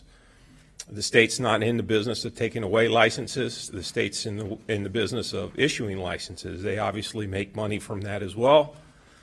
So this is just basically, and I know some people said they were surprised, but this is just the process that the state sets up that we have to follow. There will be no resolution probably in this calendar year. It might take, quite some time, especially since 2020 was a COVID year, so we have quite a backup. They did not review any of these complaints last year that we had. Some of these start in early 2020 and go through April of this year. And quite frankly, we've had additional problems there as well. So that's kind of it in a nutshell. I'm happy to answer any questions you have. There was some back and forth about the letters that we sent out to notify the bars. We did that at your direction. We're not required to do that. And basically the state looks at our information and they make a determination on how we move forward from there. Sometimes cases are not taken, sometimes they are, sometimes they get into mediation, sometimes there are some additional training. I heard that they had private people do this training. Problem is they have pretty huge turnover of personnel in their bars, so 2 people might have the training, 2 people might not, and it's good to continue to do that almost on a rotating basis so that your staff stays up to date. Again, we can go in and ask them to do all kinds of stuff.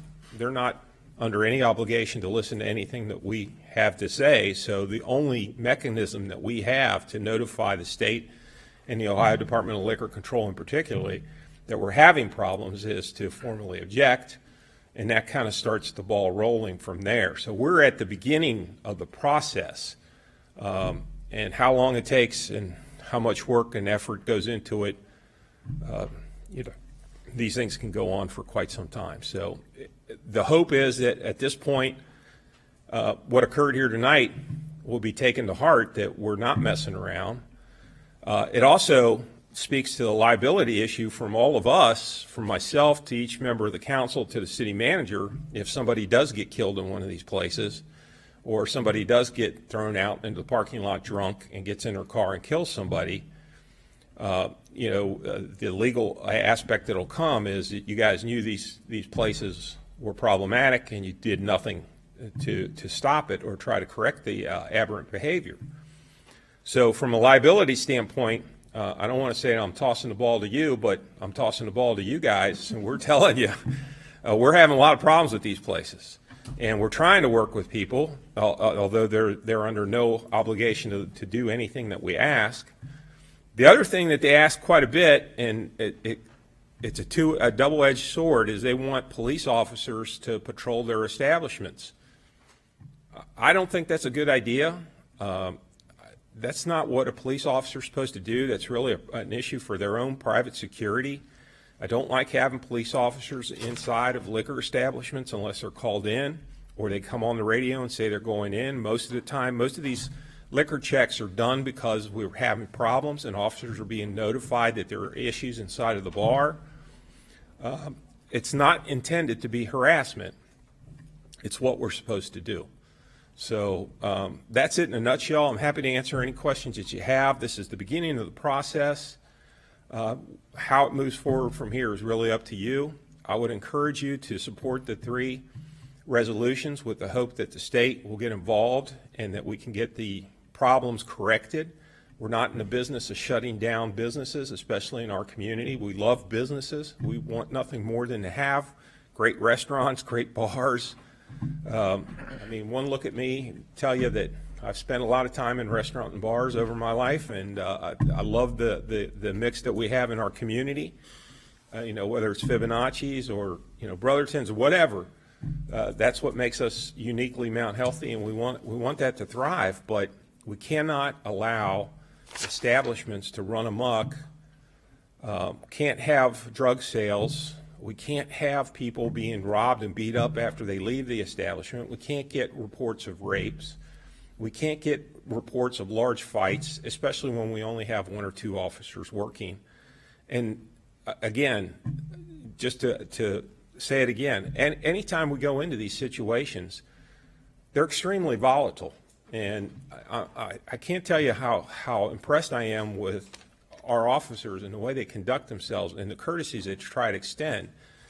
I have some very troubling video I'm more than happy to share with you or anyone else of doors being slammed in officers' faces, doors being locked, people not being allowed to enter, and that is one of the rules that the state has set up. Now, granted, we've had some issues with COVID, and I certainly, my dad was a small business owner. I understand that, you got a lot of skin in the game when it's a one-person show, but you still have to follow the rules and the regulations. If the state says you got to close at 11, you got to close at 11. Our officers are just doing their job and making these notifications, and nobody's listening to us. So I would urge you to pass all three. Let us try to work through the process. Let's get the state involved. Let's get the Ohio Department of Liquor Control involved in this on a more aggressive stance, and see if we can get some resolution and get these guys to run their establishments the way they're supposed to. I'll open it up for questions. Mr. Redding had a question. Chief, you've been in the law enforcement business for a long time. What other jurisdictions have you worked in besides Mount Healthy? The city of Cincinnati, Springfield Township, and West Palm Beach. So concerning the ones in Ohio, have you done this with Springfield Township and Cincinnati also? Have you served as? I've not done it with Springfield Township, but I have done it with the city of Cincinnati repeatedly. Okay. Is this pretty much what we're going through here, standard? Yes. Okay. And, okay, thank you very much. So quite a bit of experience with that then. If I knew another way to get it fixed without going this route, I would definitely take it. But I don't know any other way to get it fixed, and I truly fear for the safety of not only my officers, but for our community and people that are frequenting these establishments that could be, victims of crime. I'm trying to stop crime before it occurs. Thank you. Ms. Dosa. Chief, please excuse my ignorance, but prior to it getting to this point, what procedurally is done in terms of speaking to the owners? Are citations issued? Like, what exactly takes place before it gets to this point? So when we go into an establishment and we see, for instance, a fight with intoxicated people, we can request that the state conduct an investigation based on our observation, and the state makes a determination on whether or not it will issue a citation. For instance, Mr. Abernathy yesterday told me they locked the doors. They had their doors locked with patrons inside of the facility, which is a fire hazard as well as a liquor violation after hours. And I believe they received, I think he said it was either a $2,000 or $4,000 fine, or they had to close for 10 days. So that's how the state then administers, their punishment, for lack of a better way. You either pay the fine to the state or you're required to close. But we have very limited control as to being able to tell them to do anything. It's incumbent upon the permit holder to follow the rules and the regulations that the state issues, and you can look them up online if you like, but if you Google Ohio Department of Liquor Control, their entire rules and regulations come up, and there's all kinds of uniquely regulations that they're required to follow, but the only people that can really issue the citation is the department, and they're very, very, very thinly scattered throughout the state, and they have spent some time with us, and they have tried to work with these folks, but we're not getting the desired results. Somebody have a question over here? Thank you. Yeah, we do like businesses, and we've had several restaurants leave because they couldn't get liquor permits. They're limited. Yes. And if we've got business bars, restaurants that are not following the rules, we want to get those so we can have good businesses that follow the rules using those. Let me ask a little about the process. If we pass this, it'll go to the liquor board, and they're supposed to be the end of June is when they renew them, the first I of don't July? have the exact date, but I think we have to have it in by June 1st. Do you remember what? 15th? Okay, but then at some point there would be a hearing. Yes, there could be. Could be. Yes. Okay, so if we would pass these, they go up, and the owner or owners of these establishments decide to get with you and try to work things out, show that they are cooperating and following the rules and changing some things that are wrong, it's possible that you could just either say, we're not going to press this when it comes to trial, or just drop it. Yes, city. For a year, until the next time. The city can withdraw an objection. I'm sorry, I can't talk today. It's been one of those days. The city can withdraw an objection the same way that you're issuing it. Obviously, if we got compliance, it would be incumbent upon us to give that information to the state if they did have a hearing. There's a possibility the state could just ignore our request, but what that would do would preserve the record for us, so that if next year we have a continued pattern and we go back and say, hey, we came to you last year, you didn't do anything about it, we still have this problem, we can use that, as opposed to not doing anything about it right now and then going up there and not being able to pull that up.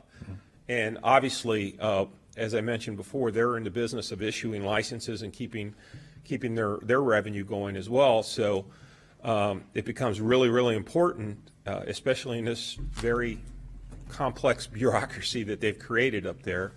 And it's a very slow process. There's no question about that. But if we don't do our due diligence, we're not going to be able to pull this information. And they're going to look at us like, well, you really don't have a problem yet. Yeah, they could look at your information and say that. Yes. And bypass it, go ahead and renew it. But then, is that what you said, that the next year, if you brought more cases, you could say, We put can them say, together? hey, we did it. Right. Yeah. Thank you. Ms. Moody? I guess what I struggle with is that when we received the reports from you, for example, Vince's was 52 times, but in that it was walkthroughs to check on the bar. Now, that's considered a violation? No, we actually have Vince's. Because, when you gave that to us, you said we have 52 incidences. So- And you don't have to show me, I'm just saying, when we go through and look at it, it really wasn't 52. A lot of those you counted as walkthroughs. We have to account for any time we enter the liquor establishment. So that's And we a have- ding and we have against to them? we have to send that information along with Okay. any liquor objections, so that we can say that, look, hey, we've tried to patrol this, we've tried to do our walkthroughs, we've tried to do some assistance here. It wasn't like we're sitting back just filming and now we're coming to you. So what that shows is that there has been interaction with the police at the patrol level, if nothing else, so that they don't come into the state and say, hey, all of a sudden the police kind of bushwhacked us. We had no idea. Well, they have plenty of ideas. Vince's. Well, I know, but see, the problem I have with the This is the- report this is is that the- 52 times, I was thinking there were 52 drugs, fights and all that, when a lot of them were walkthroughs. Now, for me, I understand because of the concern. The problem I have with that data is when I look at that, then I'm thinking, well, now, wait a minute. If most of this was walkthroughs, and that's something you normally do at a bar, and they said, sure, come on in, and they didn't block you, I guess I'm having a problem. And I'm just saying, Vince, it's because that's what stuck out at me, and I think some of us kind of discussed it. Sure. The other issue is that I surely don't want to be held liable for a shooting in town at a bar. But I don't want to be given this, and in 2 readings, I have to say, we're going to go to the state. Let me finish. I think that I would like to have known what interventions were done and put into place before we got to this point. I understand the process, because basically what you're saying is we need to document this with the state so that if things get worse, the state doesn't come in and say, wow, you never told us this before. And I get that, and I fully support you. The problem I have with this is that this process really seems more like you're not going to get to a solution. You're into taking away a person's liquor license. And I understand the seriousness of it. I'm not sure about the good faith effort that we're having with trying to make it a better situation. And then when we have these event places that have been opening up, that we have on camera, they're basically private bars, and there's things going on there. and they're basically just being able to do this, and I'm not putting this on you. No. And then we come to this situation, I'm thinking, wow, we've got some serious things going on with some of these event centers. I might be wrong on that. No, but I I think read you're your spot on. reports, Yeah. and I'm thinking, we're going through the process, and I get it, but I'm also concerned that I don't understand where we're going with the whole big picture here as far as these bars. And, the people came up tonight, and I can, you can see both sides of it. I mean, I can. And I understand what you're saying. It's just that, we said, go give them notice. I think it's a proper thing to do. I would have given them notice way before this, I guess. Well, Sorry. I I'm think just telling you how I feel. No, and I appreciate that, and please, I don't take this I'm doing it personal. This is not respectfully. personal. No, I I'm doing it I'm here to try to respectfully, explain this. 'cause I'm trying to support. No, I appreciate that, and I appreciate all your questions. They're all good. So the state sets up one time a year when we can when we can bring this type of information forward, one time. Usually it's in March. They extended it because of the COVID. Now, we would have had, and we did have, and if you go through these, we had a list of these in 2020. The state shut that entire process down. As a matter of fact, we had difficulty even contacting their agents to ask for assistance. But the fact that you see that we have been in and out of these establishments, this should be indicative of the reason the cops are going in and out of there is not because they don't have anything to do.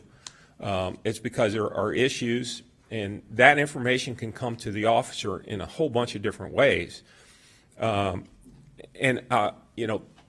I don't have every second that they're out on patrol documented and on film for us to review. So we have to trust the fact that officers are going in and out of there because they have information that there's problems in that establishment, and that's why they're going in and out. I can assure you that there is no harassment involved. This is a select yourself in process. We've got a lot of better stuff to do than walk in and out of bars. But for instance, we're talking about Vince's. So this is July 23rd, 2020. A trouble run with shots fired, foot pursuit occurs, a vehicle pursuit occurs. We have a gun run, 2 arrests, and a request for a citation to the Ohio Investigative Unit, which is the liquor control. September 12th, 2020, officers flagged down to intervene with disorderly intoxicated subjects. November the 11th, 2020, call to the PD, reference a large fight in Vince's. February 21st, 2021, officers dispatched for a fight, 2 subjects arrested for fighting. February 21st, after the fight, 2 subjects reported a theft of their cell phone during the chaos. So, and I mean, we can go on and on and on. But I read that. there has been this. What I gave you was just a thumbnail sketch of some of the issues, and we have to use certain language that the state requires a reporting agency to use, the peace and disorder that was alluded to. This is the actual objection, and you're more than welcome to take a look at this. It has not been redacted, but if any of the council members want to see what the actual offenses were and when the officers were in there and what they were in there for, you're more than welcome to take a look at it. And I'm not questioning the police officer's legitimacy of this. I'm just questioning how this process works, because it just seems like there was a lot of confusing information to try to get a clearer picture on what we're dealing with and how the process goes. May I say something real quick, just to I'm help sorry, here, maybe? yeah. And I think sometimes it's being masked a little bit with these walkthroughs, because a lot of times they're initiated because of what's going on. We don't necessarily do a lot of, if you have an area, and again, I may be speaking out of turn, but maybe Fibonacci's, we probably don't do a lot of walkthroughs there because we don't have a lot of issues, So just the fact that we have to go spend more of our time going in there, even though it's great, we walk through and there's no problems, there's a driver behind that. But just also too, and I agree with you because I was kind of surprised, but just keep in mind, the state wouldn't let us do anything in all of 20, right? At what point in 2020, wasn't it mid-April, when they came to us and said, all right, we're going to open this back up? we've extended it, but you got to get back to us by June 1st. That's why you guys got this so quickly April 15th About right. sticks in my mind when you showed me the letter and said, all right, we got to get this to our council. So that's why we got it the first reading in May and second, because we're trying to get it done for June. So I'm, not throwing hate to the state, but it was kind of like boom. And then to the chief's point, if we just let this go, then this stuff's left and we kind of reset the clock. So Yeah. again, just trying to Well, set it's the just table. more information I need in order to figure No. out the situation. And I'm sympathetic for Vince's. I'm sympathetic for Reminisce. Take a Shot. I'm very sympathetic for them. I understand that the permit holders have got a lot of personal investments in these things. I don't take this lightly. I don't just throw this stuff out because I realize that this is impacting on people's life. But my hope is that we can get the three of them into compliance. We can reduce the number of violent acts that are occurring in and around their establishments, and we can get their clerks or barkeepers or whatever you want to call them to do the things that the state requires them to do, which would keep them, again, you would select yourself out of the process, and we could do what we need to do without interfering with what they need to do. I've met with Nathan on numerous occasions for, motorcycle run. I know they're all good people. Reminisce did a fundraiser for a police officer that was suffering from cancer. So I understand that there is a good component into this. That I have a duty, I think, and a responsibility to tell you that I'm having problems at these three locations. They're not problems that seem to be responding to what we traditionally do. The only remedy that I have is to bring this to the state's attention with the hope that we can get this corrected. I'm not in the business of taking anyone. I'm not trying to discourage any business from the city of Mount Healthy. It's not personal. It's just what we're required to do. May I make another? Or go ahead. Still council's floor. Go ahead. I just have a question. So everything works out fine. These requests aren't here next year, and the clock starts over. Correct. Yep. So Yeah. That was going to be my two thoughts on this, because I know you're under a lot of, it did come quickly. It was the timing that was bestowed upon us. But two things. Number one, and I'll knock on wood, I don't have a crystal ball, I don't know this. The chances of us getting a hearing on this anytime soon, number one, because it's backlogged for a year, right? Number two, if that were to happen, because kind of what we've talked tonight, I mean, I think that, we would have plenty of notice on that. We could bring this back to council and say, hey, look, we objected to this.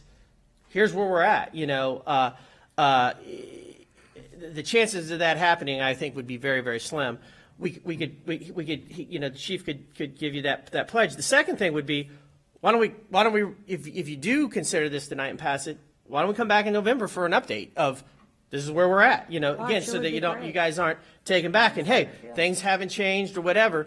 It's just unfortunate for us. We're under this time crunch that was put upon us that because of everything else. And I hate blaming things on COVID, but it's the reality. I mean, we couldn't do anything last year, and here we are. And we didn't even know until April 15th that we were, at that time, the pandemic was still going on. We didn't even know we were going to be able to do it again this year, right?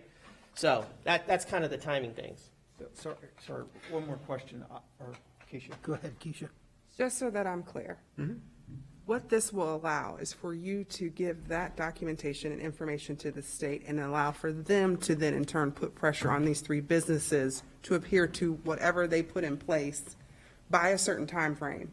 And if they don't do those things, then there'll be other sanctions that are applied to them, whether it be their license taken away or et cetera. That's correct. But in the interim, like Bill just said, there's going to be a time frame where this will be presented to them because of their backlog. So anytime prior to them in receiving this, making a decision, we, council, have the opportunity to revisit it again in 3 months or 4 months or 5 months and see what progress or whatever has been made.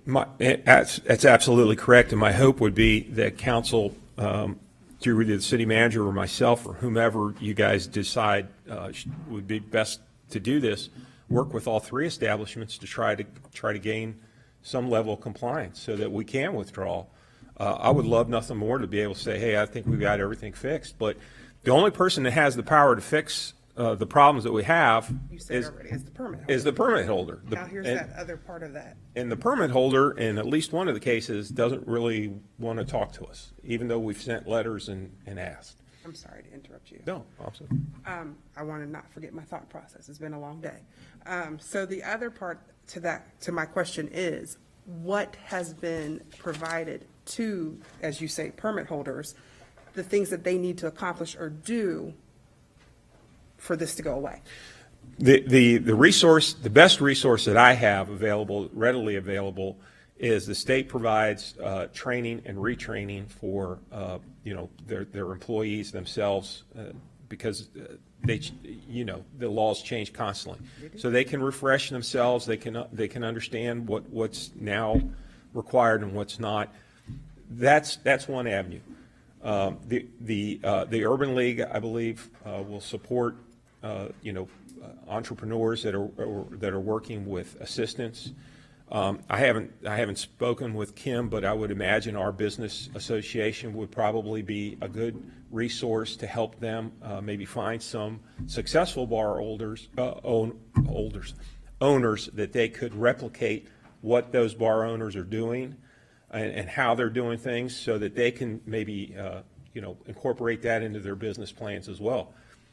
As I stated to you, I'm not the guy on TV that comes and fixes your bar in 24 hours, but there are those people out there, and they should be able to be tapped into through either Urban League, Business Association, Chamber of Commerce. All these, there's help if people want to seek it, but I can't require anybody to do that. Well, I guess my question is, you answered part of it, but I guess maybe I'm not understanding. So they're not given the information as to the things that they can do to prevent these things from going forward.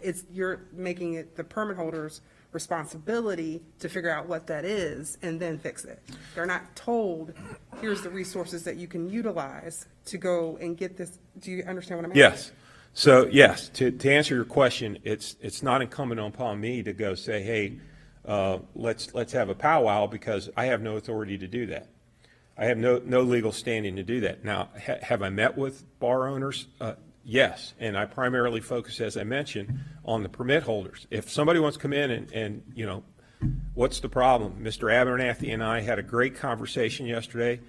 At the end of the day, I think we found out that we have more similarities than differences. Whether he carries those out or not, I have no knowledge. I have no way of making him do that. The only way that I can ensure that anything I said or mentioned to him is actually acted upon is to go to the state and say, we did meet and we did say X, Y, and Z, and that was on this date, and here it is 7 months later and nothing's changed. So those guidelines will have to come from the state? They have to come from the Okay. state. Yep. Okay. I just wanted to make sure I was clear. Yep. Sorry. Cindy. Mr. Redding. Next question. I don't recall doing this for quite a while, so this is like first notice, correct, for these? I think we did it for Red Line about 3 years ago, 4 years Yes, ago. that was the last one I That was the last one that we've had, and we were going to do it in 2020, but as I said, we were shut down. Yes, so, and I'm going back to 19, which I don't recall any of these bars being an issue back then, so this is like a first warning for them. Basically, yes. Yes, okay. Ms. Sheets, do you have a question? Yes, okay, so if this is filed with the board, and you say it takes so long for it to be heard, so how long do the bar owners have to wait? I mean, is there a statute of limitations kind of on this information that we're sending, so they know that, okay, we sent it in by June 15th of 2021.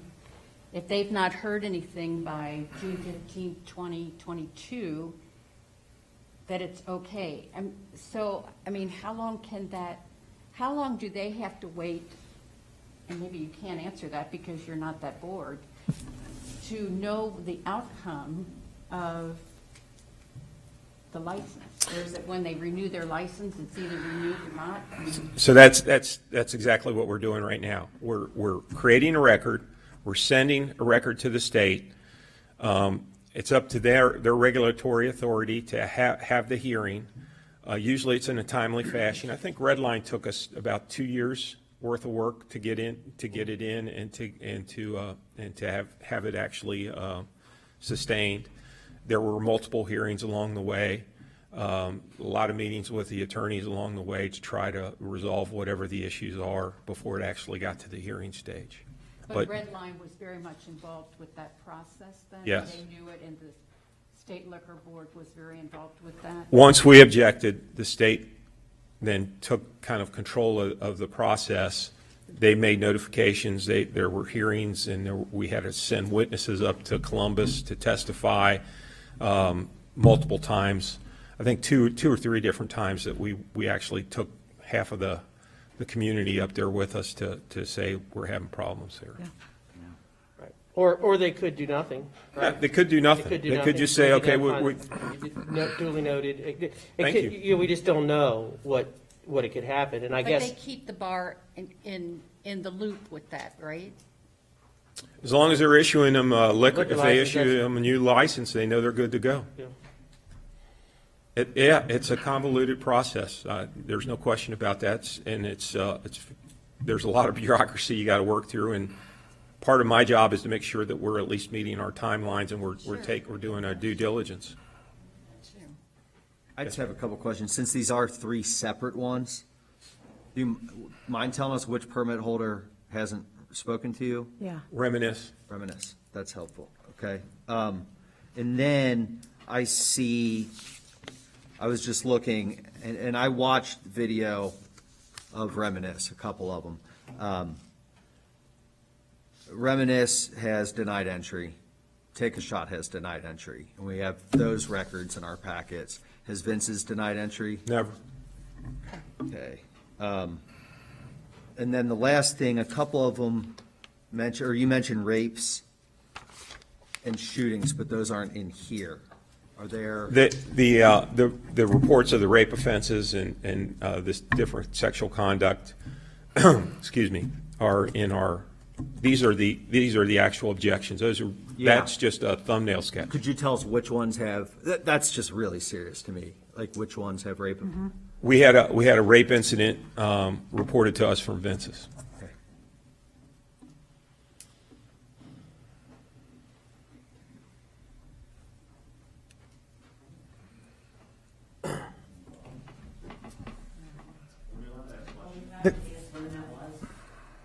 I have no recollection, you never told us that we were used to that. As I recall, and I can pull it up and get you a copy of it, but as I recall, yes, she reported being raped after being inside the establishment. She thought she had been given something in a drink. Why were we never told about that? We wouldn't normally tell the bar unless we had a reason to believe that the bar was involved in that. Now that you want to take my license, the way you're telling me. Why are we being held liable if you didn't feel like it was our problem? I have a question, I have a comment. Why are we being held liable now for this? It's true, it's true, though. It's true. It wasn't a concern about us. You see where we're coming from? Oh yeah, I see where you're coming from, but it's what I have to do. It's what the state requires us to do to send these notices up to them. If it concerned us, you should have told us when it happened. You never did. I'm not here to argue the merits of what's in it. That's the process. At the Many accusations here, and we're not even aware of the accusations. So we're just trying to understand it better. Is all we're trying to do. It's pretty frustrating. I understand that. Yep. And I would also like to know when you try to contact us, if you never contacted us. Never got back with you. What was that? That was the Ohio Department of Liquor Control. They sent agents over to offer classes for your. We did get that. We did. They reported to us that you didn't. So. Well, We had them back after the case you gave us. You charged us over serving. all right. Okay, let's get back. Mr. Parsons? Yeah, I just have a comment. This is difficult for us on council here because we're hearing lots of comments from both sides. I know you have body cam videos and things, which support your side. And it's just difficult for us, but however it goes, I hope that the bars realize they're on notice that things are happening and that they have to change. And whichever way it goes, I hope things get better and this doesn't have to happen again. I would like nothing more, because as you can see, it takes a lot of time, effort, and energy to put this together, and we've got other things that we could be doing with that. Can I, Is- go ahead. I just want to ask, if I'm a bar owner and like what they brought up is they didn't know that there was a rape there, and they surely would want to know, can they request monthly reports of things that have been Sure. related to their bar? We so they can would see that? normally release information about a sexual offense. That's really, it's kind of a big no-no. The prosecutor's office gets involved in those kinds of cases, and they make a determination about, what we can actually release to people because of the issues with privacy. The fact that the incident occurs inside of the establishment is what the state wants to know about, not so much who the participants were, if that makes any sense. No, I understand that. I'm just. If I could just maybe, because I understand you guys are, this came at us quick too. When I was reading it, I'm like, holy crap, this is the 15th of April and we've got to get this to them by, I thought at the time was June 1st. Maybe I just knew that we wouldn't have we only had 2 council meetings. 2 things. I know you're under, if you decide not to pass it, then it's a done issue and we move on. But if you do, I think that, I'm speaking for the department in chief, but I think 2 things that I think we can assure you that will happen. Number 1, we can come back and say mid-October to give you an update of how things are progressing. Number 2, in order for us to object, we had to hire outside legal. We had to, when we went through the process with Redline, it's not something that we're just going to jump in and do. And if we were to do that, we would obviously bring that to you guys before, and we can make the determination then. This isn't something we want to pursue. You know what I mean? We can do that. I mean, I think those are 2 things that we could tell you, in light of the fact that you guys got to have to make a decision on this tonight in order for it to at least start at a process and put them on notice. And hopefully I think that's all we're trying to do here is get compliance. Maybe this will prompt some meetings, discussions, a good follow-up in October. And if things aren't proceeding, because it'll be shorter, next year we'll have to do this, really start having these discussions in Yes. January and February, because it'll have to be them if they get back on track for March of next year. I mean, that's the only thing I can say. You guys can decide on whatever you want to do, but, at least I think those are some assurances that we can try to do. Mr. Redding. Correct me if I'm wrong, Ross. We both have been here a long time, and the only one I think we've ever objected to was Red Line. No, Gators. Gators, you're right, yeah. But two in the. And that we were successful on. We've had other times where we've objected. There was the place at Hilltop before Shade. I forget. But there have been other times where we've objected and nothing's happened. We've only had two instances where we've actually were successful in them losing the We actually objected down at, okay. It's been a while, but yeah, Al Schaefer was that here. one. There were 2 down there. One of them, council voted to object. The other one, we did not. Do you Okay. remember that? Yeah. Yeah. Okay. The more silver hair you get, the more forgetful you get. Yeah, I guess. I think the other issue too is that I also believe that it's very difficult having an establishment like a bar and a restaurant around nowadays because of the atmosphere and the things that are going out there. So, I guess if I were a bar owner, I'd surely want to know if somebody came out of my bar and accused and said something sexual happened in there and the people that owned the bar didn't even know it. I just don't know how do you resolve that. But I could see that happening. I mean, people, for whatever reason, and I'm not saying it didn't happen, those are some of the things I could see that would be a. Well, again, Yeah. I mean, they can do public records requests, right? Yeah. And we would run that, whatever the bars want, we provide that to them Yeah. too. I mean, and we don't have to make it a formal process if No. there's, but that, they gotta ask, right? I mean, so that could be part of this process, right? I mean, that we come up with, so. Okay. Ms. Sheets. Well, that's kind of where I'm going with it is, I don't like surprises particularly. If I could, I mean, some of them, cake, that's good, ice cream, but, you know, I wonder if we couldn't incorporate into our schedule that maybe quarterly we get a report on all the bars. That, so we're not surprised. And this is not negative to you, Diane. I don't take it as a negative. You know, it's just like, okay, they're doing well, yep, they're not doing well. And if they're not doing well, that gives us an opportunity to maybe reach out to the bar and say, these are the things that we're seeing, and we'd like something changed. I mean, and instead of doing it once a year, you know, just seems like we should be working closer together. But we have no control over the bars. I totally get that, Yeah. but we're very much in the heat of it now. Well, yeah, we are. And, you know. And Chief, you do put that information in the reports that you provide, correct? It gets to a licensing issue. You know, if we came to them 9 months ago and said, this is the problems we're seeing, and then we're talking to them, and they can make some remediation. And I don't know that it's just the police. I mean, the police are going to be very involved because they've got the record, but I think the business association, certainly council. I think that's fair. I mean, before the chief got here, I think the reporting system that you guys are getting now is much more robust. It's an evolving process, right? And things change and things come along.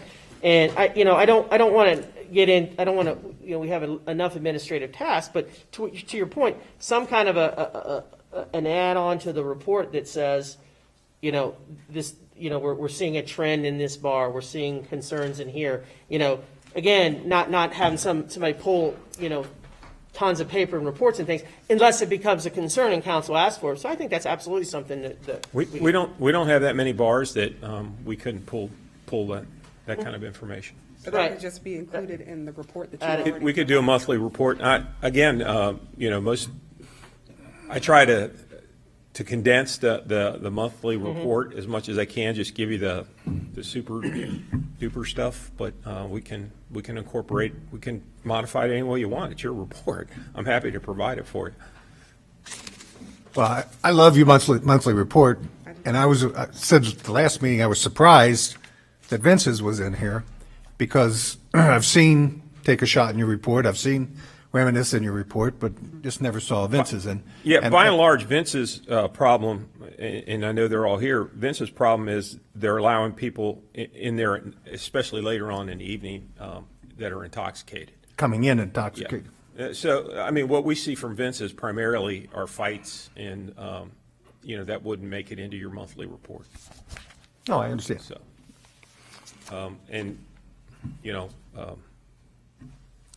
I think that could be easily fixed. This is more the number at Vince's than necessarily the seriousness. I mean, they're all serious, but I mean, you're not having quite the, you're not having the guns and the shootings and things. Chief Demasi, out of all of these bars, other than Reminisce, I heard them say tonight that they have security. Do any of the other bars have any type of security? Not that I'm aware of. Do you know of any? At times, I don't think every evening, but Take a shot once in a while. But again, I don't know how much they do or how much they're willing to get involved. Okay. Any other questions? We beat the whole thing. Alan, you got anything?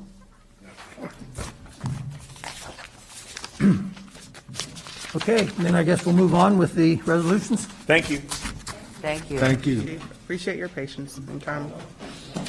A point of, Chief, before you leave, Almost made totally it. different subject, but I got to do a ride-along this Saturday. I had met with Bill. Bill introduced me to the chief. I got to meet Sergeant Fath. Then I got to ride along with Officer Shay. And I'll tell you, I was just totally impressed. We didn't get to go lights and anything. But it was a very nice, quiet night for them until I left. And I was just totally amazed by both officers of how polite they were to everybody they came into contact with. We had lots of discussions about lots of things. And I was so impressed with the officer when I was he was telling me that, I said to him, how do you deal with all of this? And he was like, everybody's an individual. I always counsel people that even though they've made a mistake now, don't let their life go that way. You know, nobody's perfect, but I was just so positively impressed with their professionalism and their multitasking. I'm talking to him, he's listening to his radio, he's driving, and those kind of things. And his gentleness with an incident that happened, both of them with an elderly person.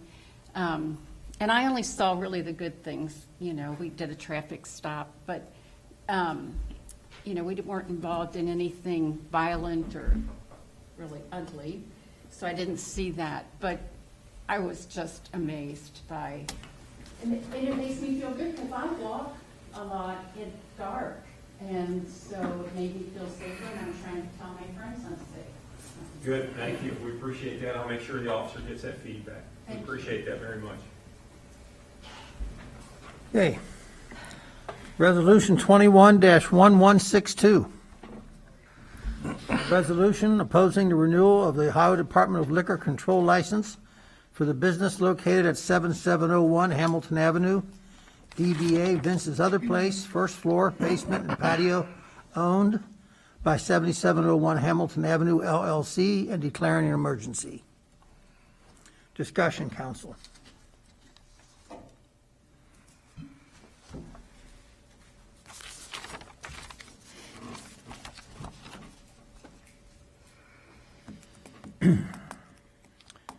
What is your wishes on this ordinance resolution?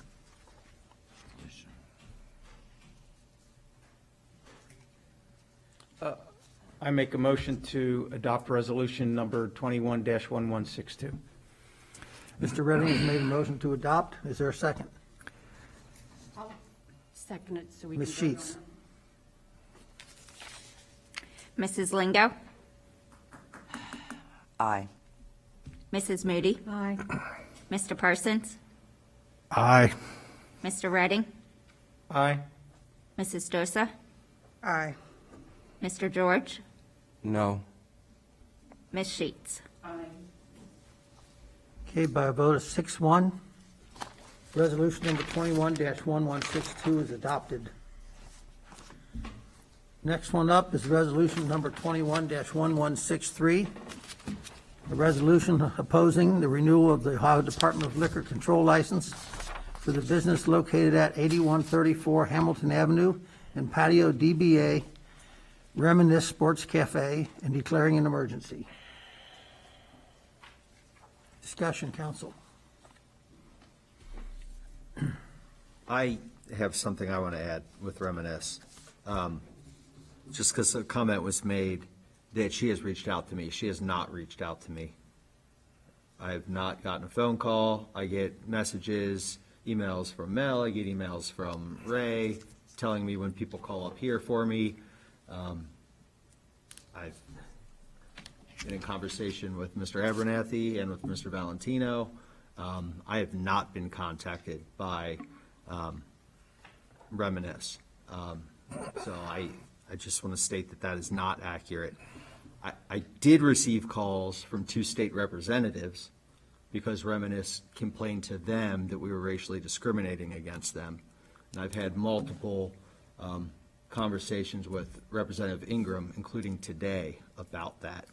And I shared with her all 3 of these and assured her that this was the chief cracking down on numerous liquor establishments and not targeting Reminisce.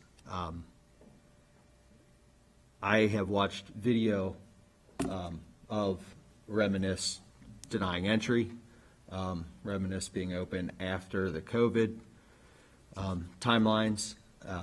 They are the one that I have witnessed the most of with the violations. And it's difficult for me to say that because I know many of the Simmons family and have worked with the Simmons family in the schools and taught some of the Simmons family. But what really frustrates me is the Simmons family doesn't own the place. Yeah, that's what I wondered. I didn't know who the owner was. So I do have real concerns with that. My biggest issue that I look at when I'm looking at liquor licenses, and this was my issue with Redline, is when they refuse our police entry. And that has happened there, and I've seen it on body camera, and that is very troubling to me. In the one video that I watched, the police showed up because there were reports that there were lights on and people there after the governor's orders. They were just going in to do a COVID check, and as they approached, they said, "We're closed," and closed the door on them and wouldn't let them in. And then they went in eventually, and there were many people in there. So it was crystal clear. Yeah, that's been a real concern that I've had with Reminisce, especially the fact that it was misrepresented that she has tried to speak to me. That's not accurate. And especially the fact that the permit holder won't talk to anyone very much concerns me. She didn't talk today, and I would have thought she would have said something today. It's her Me too. business. So that, I do, Thank of you, the Mayor. three, I highly encourage voting for that one because of the misrepresentation and the denial of entry. Any other discussion, council? Then what is your wishes on this ordinance, resolution? I make a motion to adopt ordinance 21-116, I'm sorry, resolution -21-1163. Mr. Redding has made a motion to adopt. Do I have a second? I second. Ms. Dosa has seconded. Mrs. Lingo? Aye. Mrs. Moody? Aye. Mr. Parsons? Aye. Mr. Redding? Aye. Mrs. Dosa? Aye. Mr. George? No. Ms. Sheets? Okay, by a vote of 6-1, resolution number 21-1163 is adopted. Resolution number 21-1164. A resolution opposing the renewal of the Ohio Department of Liquor Control license for the business located at 1357 Compton Road, DBA Take a Shot Bar, and declaring an emergency. Questions, comments, council? Then I would ask for a motion. I make a motion to adopt Resolution 21-1164. Mr. Parsons has made a motion to adopt. Do I have a second? Second. Mr. Redding has seconded. Mrs. Lingo? Mrs. Moody? Aye. Mr. Parsons? Aye. Mr. Redding? Aye. Mrs. Dosa? Aye. Mr. George? No. Ms. Sheets? Okay, by a vote of 6-1, resolution number 21-1164 is adopted. Just two things, just to follow up what I've said, is that I'll put it on the calendar for the chief to come back here October 19th. That's our second meeting in November, or October, for an update. And then also, like I said, if the court, or if the board would come to us and say, okay, we're going to hear a particular case, before that happens, I'll come to council and we can have that discussion. Likelihood of that between now and October, I would say, would be slim to none, but I've been wrong before, so we will bring that up. So. Okay, going to move on to the first reading of ordinances. An ordinance amending Chapter 77, Schedule 1, Traffic and Parking of the Mount Healthy Code of Ordinances. And that ordinance number is 21-1951.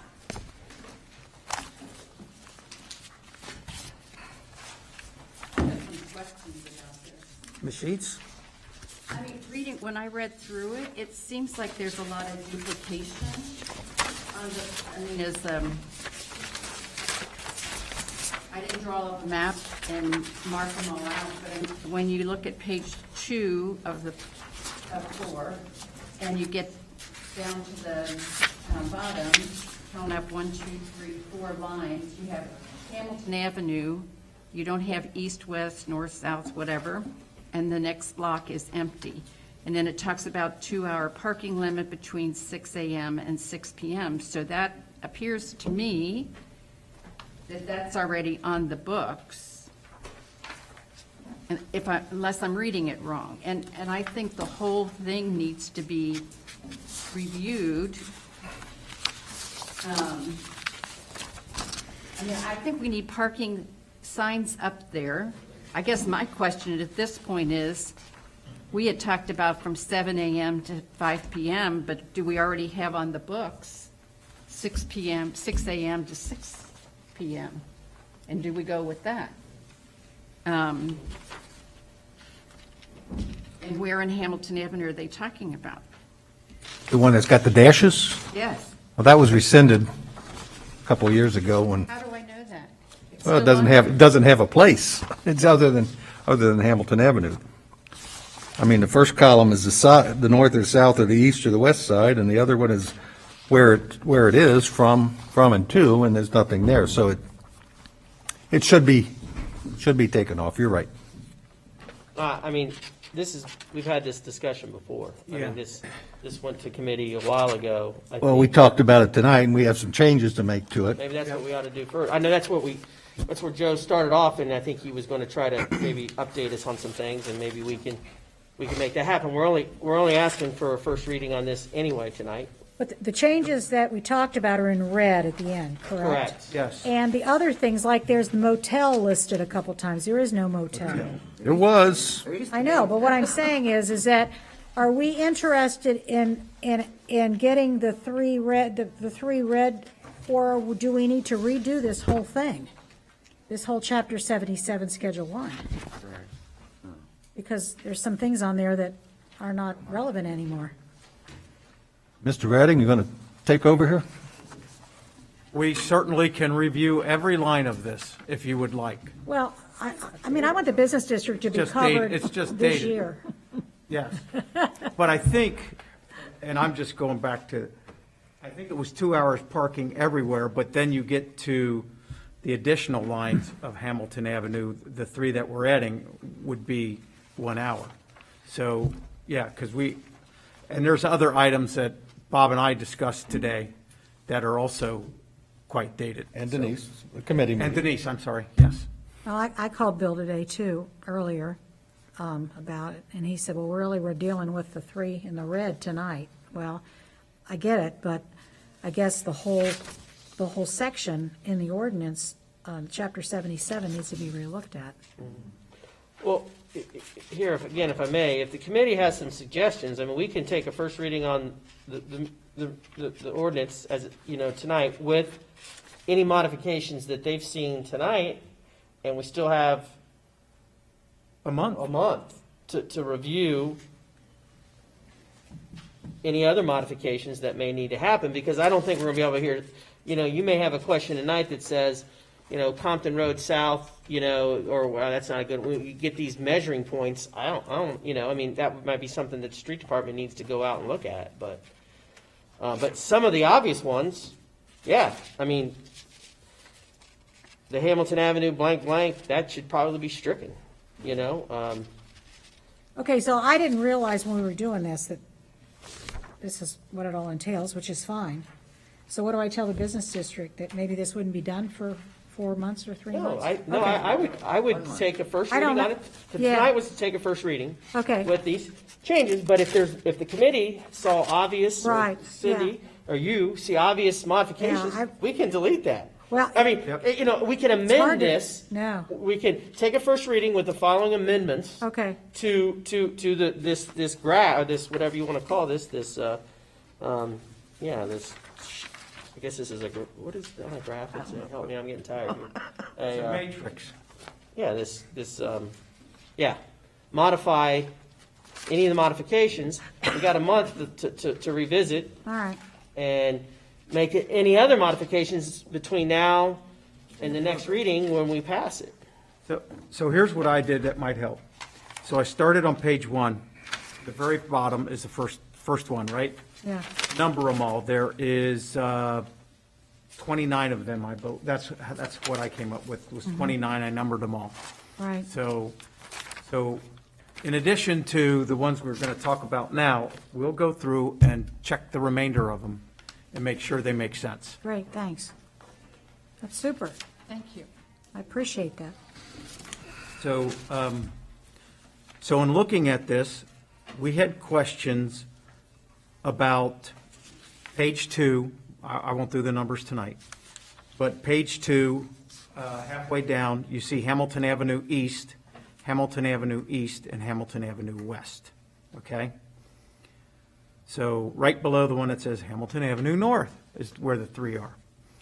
So Hamilton Avenue, I didn't have an odometer with me or anything like that, so we were kind of wondering if the Hamilton Avenue East, which would be for a distance of 53 feet north, that is where the new UDF is, right? So no parking there, obviously. The east is not directional, it's the east side of the street. So Right. On the east side of Hamilton Avenue, intersection of Hamilton and Adams for 153 feet north, yes, would be Adams North Yeah, on the right, east which side. is United Dairy Farmer, which makes sense, you can't park there, right? Right. But then the next one down is starting at Hill Avenue, going north on Hamilton to a point 500 feet north of Adams Road, okay? So that's a little redundant, because it's on the east side, and now you're going from Adams Road to a point 500 feet north of Adams, which includes that 153 feet. Well, yeah, I mean, the first one says never, and then the second one says no parking except between 9 a.m. and 6 p.m. On Sunday. On Sunday, yes. So we're going to talk about that too, because that's not correct either. Because, again, for now, forget about the footage. But if you're starting at Hill, okay, and going north, you're talking about the State Farm, Mr. Moody, I believe is his name. You're talking about a barber shop, Pickens Window, and the funeral home. And there's parking all along. There's there. all parking there. And certainly they're not parking only on Sundays, right? Because there's actually parking stripes there. So this thing, Well, no, because if you look at, well, no, go ahead, yes, you're right, I'm sorry. no parking between 6 and 9 yes, except on Sunday, right? Yes. So I think that's dated and probably needs to be taken off of this list.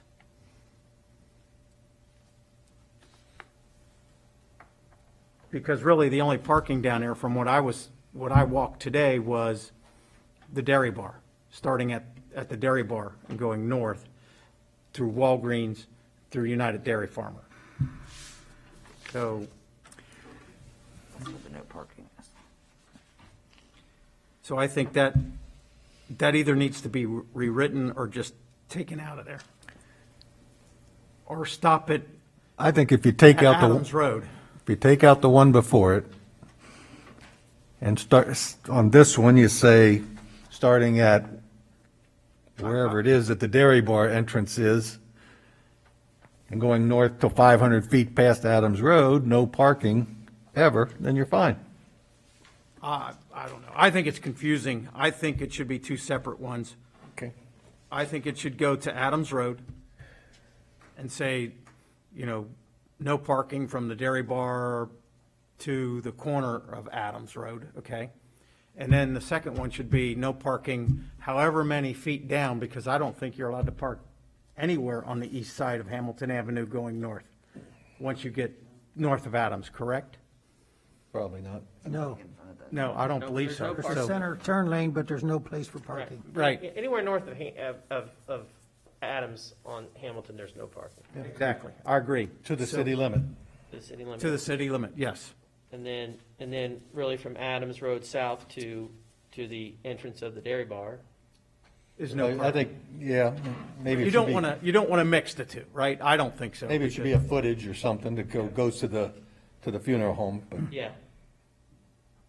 So that's my thought. The more I think about it is no parking on Hamilton Well, here's. from Adams Road north. Excuse me, but I think it's better to, took me 10 seconds to number these. I think it's a good idea to number these because, I mean, we're talking, I don't know, I mean, I think what That's you number need. 10 in your scorebook. Okay, so you're saying number 10 should be, No parking on Hamilton Avenue, north of Adams Road.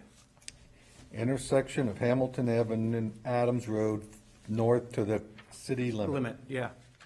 well, it says Hamilton Avenue North, Adams Road to corporate limits, never 15-minute limited parking for loading and unloading at motel permitted. What number is that? That's number 9. Well, that's, Can I be excused? I'll That's tell on you. the north. That's on the north side of I- Hamilton. My dad needs his medicine, and I have a person from Israel that stopped at my house at 7 o'clock tonight that's spending the night, a football player from Israel. So I think I need to go home and check on things, sorry.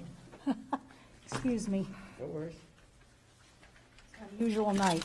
I don't know where the north side of Hamilton Avenue is.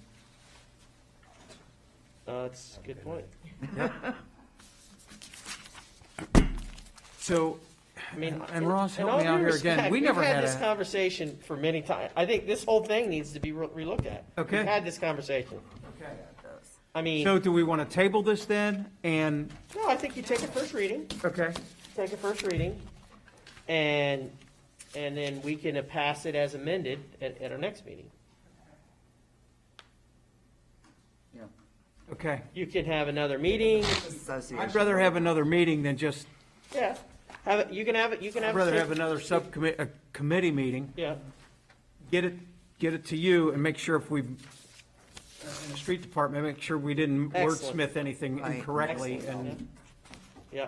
And honestly, then I can run it by our legal counsel as well, saying, take a look at this, make sure this is, by us, because I think basically either you're gonna delete or modify each one of these lines. And, yeah, that's great.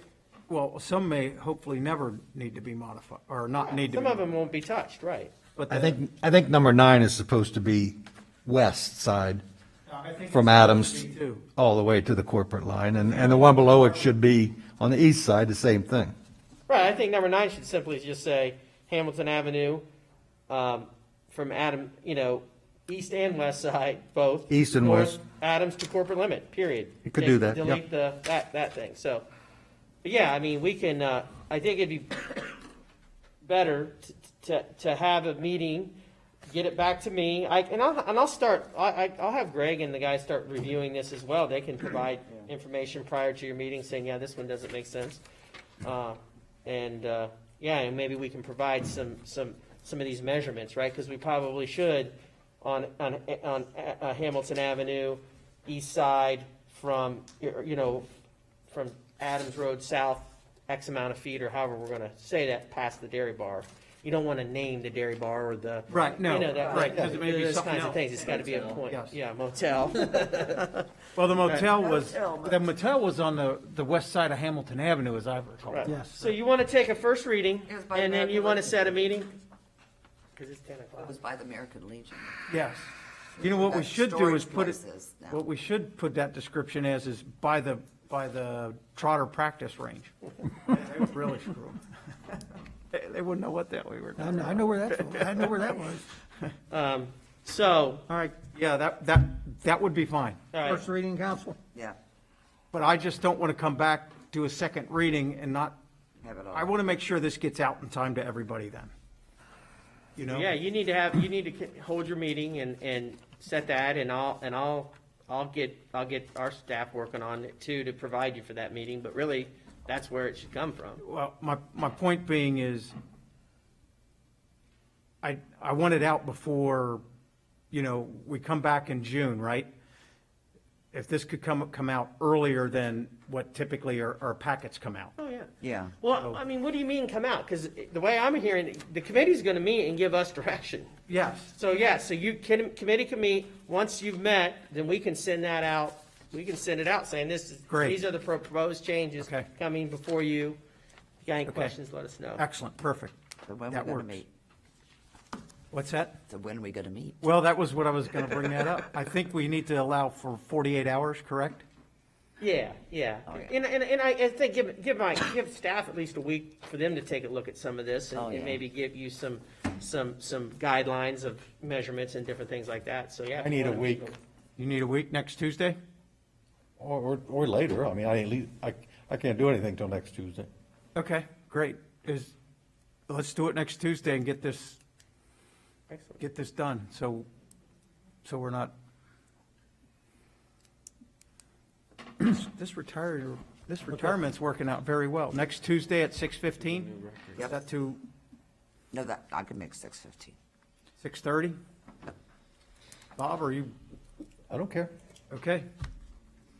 Okay, Bill, on the next The resolution, 25th. what did you want to do The with that? 25th of Tuesday, May 25th.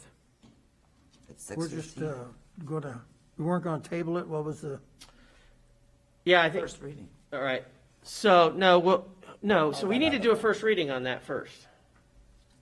Right? Is that, we're done with that, right?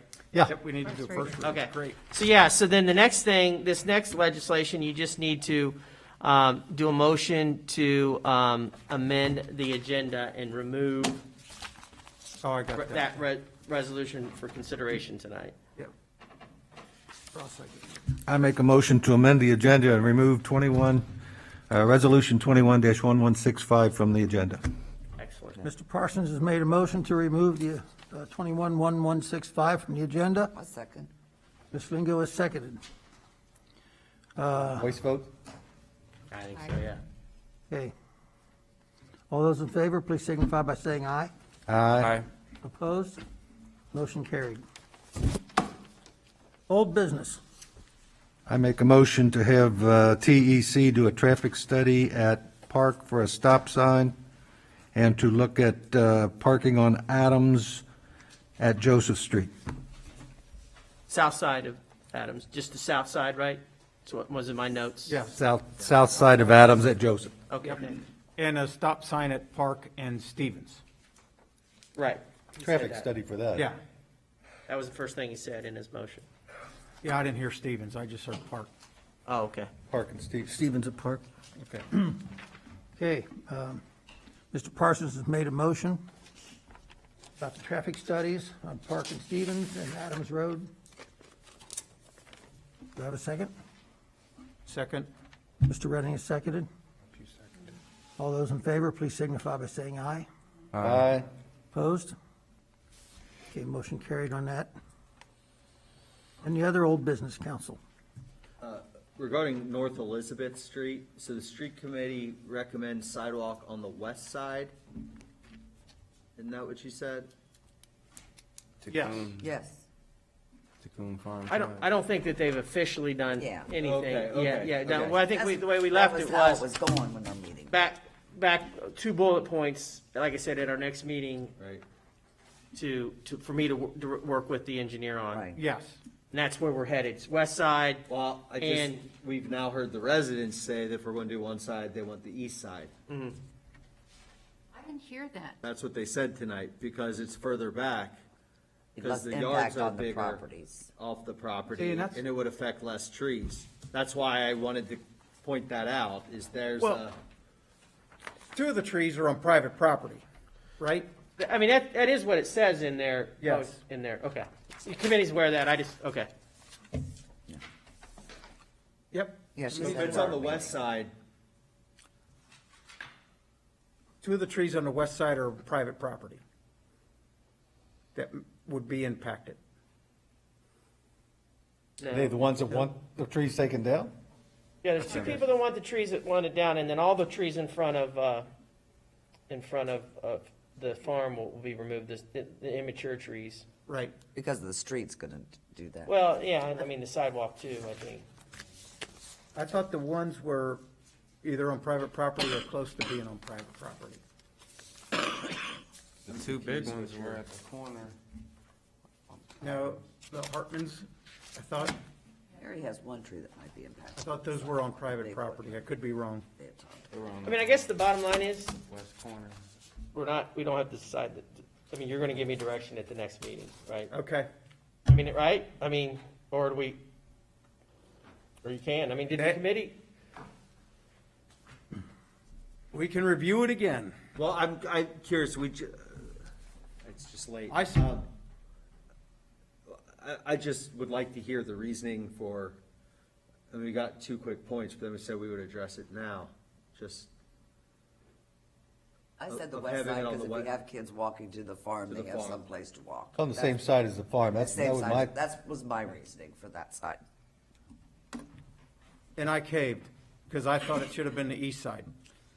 Because that's where the fire lane was, and kids wouldn't be walking between parked cars if there were parked cars out into traffic. And I know that the gentleman that's handicapped is also on that side. But they would be jaywalking to but get, they'll have to cross the street to go to the sidewalk from Ticken Farms, either way, it's just. I know. between parked cars. No. If If you had they're it on walking both on the sides, you'd sidewalk, work. they would. What side of the street is parking on? West. The west. The hydrants will be on the east side. Right. Except we had, throwing another hitch in this, we had parking on both sides up until a year ago. We Right. took it away because the street was too narrow. Now it's being widened. We could potentially have parking on both sides. That's just to open up. That's what the engineering is set up for. Parking on both sides. 20 25 feet. Beach Street, usually you need about an 8-foot travel lane. So, I mean, there's no, you're right, I mean, but typically you're gonna have, if you had parking on one side, that's 8 feet, and then direct in both sides, then you would, that would take up 24 feet, right? If you had a car parked, one car heading north, one car heading south, that would be there. You can, you're not saying that you need to, you could allow parking there, you would just have to maneuver between cars. If there's room. What's the committee's Is it- recommendation for the tree lawn? For the decorative strip? Or did you not? We did not Speak do of that. that. I think it should be as narrow as possible, 3 feet. Right? I think 3 I'd feet was agree. what they were requesting. Yeah. I agree with that. I think so. I'm happy with 2. Well, the 2 feet gets you into issues with Utility poles. getting things done in the right of way, between the sidewalk and the curb. I think that's what Utility poles, underground, anything that has got to go underground.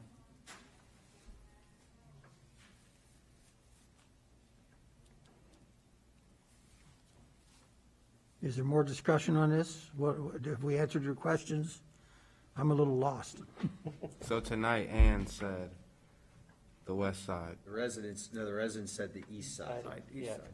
I'm so confused. The residents on the west There's side. there's only 3 houses on the Here's west what side. they proposed, here's what they proposed to us, is they don't want to get into a neighbor war. Yeah, they don't want to get into. Two. But I mean, They really don't want to make a discussion. No, they proposed. Yeah, I know. they I proposed know, the I east saw side that right too. here. This is what they They have presented a in writing. petition that says east side.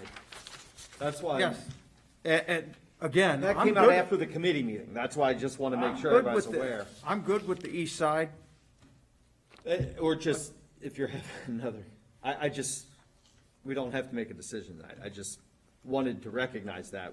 Committee saying west. Right. The No, residents saying I read east. through it, they all signed it, and really what they signed was, really, when you look at the verbiage is, well, I guess if we have to have a sidewalk, if you're gonna make us have a sidewalk, or sidewalks, we would prefer one sidewalk, if we have to have one, and Right. on the east side.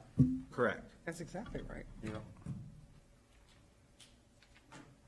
I really made a note that said, no decision from the residents about the side of the street. I thought Ann said that specifically tonight. That's what she did say, She because did she say doesn't that. wanna get into a She doesn't neighbor want to war. get in a war between Again, her neighbors. petition specifically says a sidewalk on the Okay. east side only. Yeah. I know. This is what happens when The you only allow reason I 75 recommend- people to make a decision. I have kept quiet about my opinion. I personally think if it's going to be on one side, it should be on the east side, only because there are more houses there. And I'll lose frontage by that. If we're talking about connecting people to the rest of the city, the east side has more houses that'll be Oh, that connected makes to the city. That's the only, but I get it, because Ticken Farm, as of now, that's the one place people walk to. But in reality, about half of the frontage of North Elizabeth on the west side is Tecum Farm. Yes. Whereas Yep. across the street, that's several houses worth that'll be connected. That's where I'm coming from. I'm trying to think long-term. Okay. If there's young families moving into those houses, et cetera, there's only really two houses where people will move. That's Betty Hancock's and Rick Gehring's Yep. on that side. Yep. No, you're exact. I would swing, and I'm cool if we put both sides. I mean, I just want you to understand kind of what I'm thinking, but I'll go with what council does at this point. I'm with Bill, like, Just tell us, we'll do it. yeah, I don't want to. East side. That makes And sense. we don't have to decide tonight. I just want to, East side. I hate to keep going back and forth. East side, Bob. Definitely in favor of a sign. We're gonna do the West same side, thing east again side. in a month, so why don't we just wait till then? Yeah, we can wait. Oh, good God. Yeah, I get Okay. up at 4. so. New business council. Because again, we're done, but all I want is like a motion that gives me direction, because it'll be, wait a minute, that's not what we said. We've said that 15, that's all I'm asking for, is at the next meeting, a motion with the following bullet points to execute with the engineer. And old business real quick. Next meeting, we're gonna be set back up normally, right? Yep. Okay.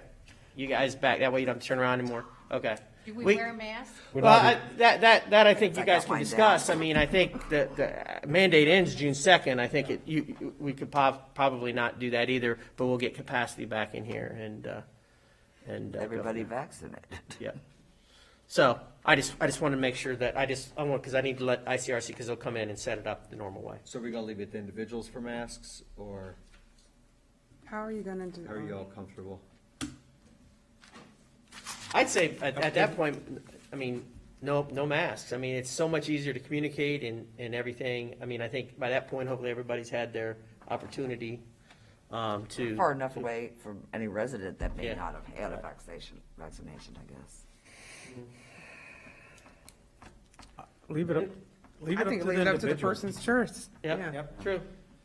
Let it be their personal choice. Yeah. But but if somebody on council doesn't want to wear one, everybody's fine with it, right? I mean, just their individual I'm choice. good with Okay, that's good. Yeah. As long as they're vaccinated. New business council. Thanks, Ross. Keep this sucker going. I'm trying.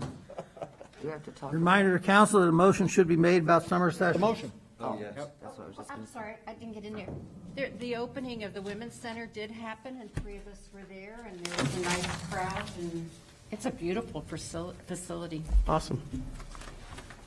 Thank you. Nobody wants to make a motion for summer session? I'll make a motion to go into summer session.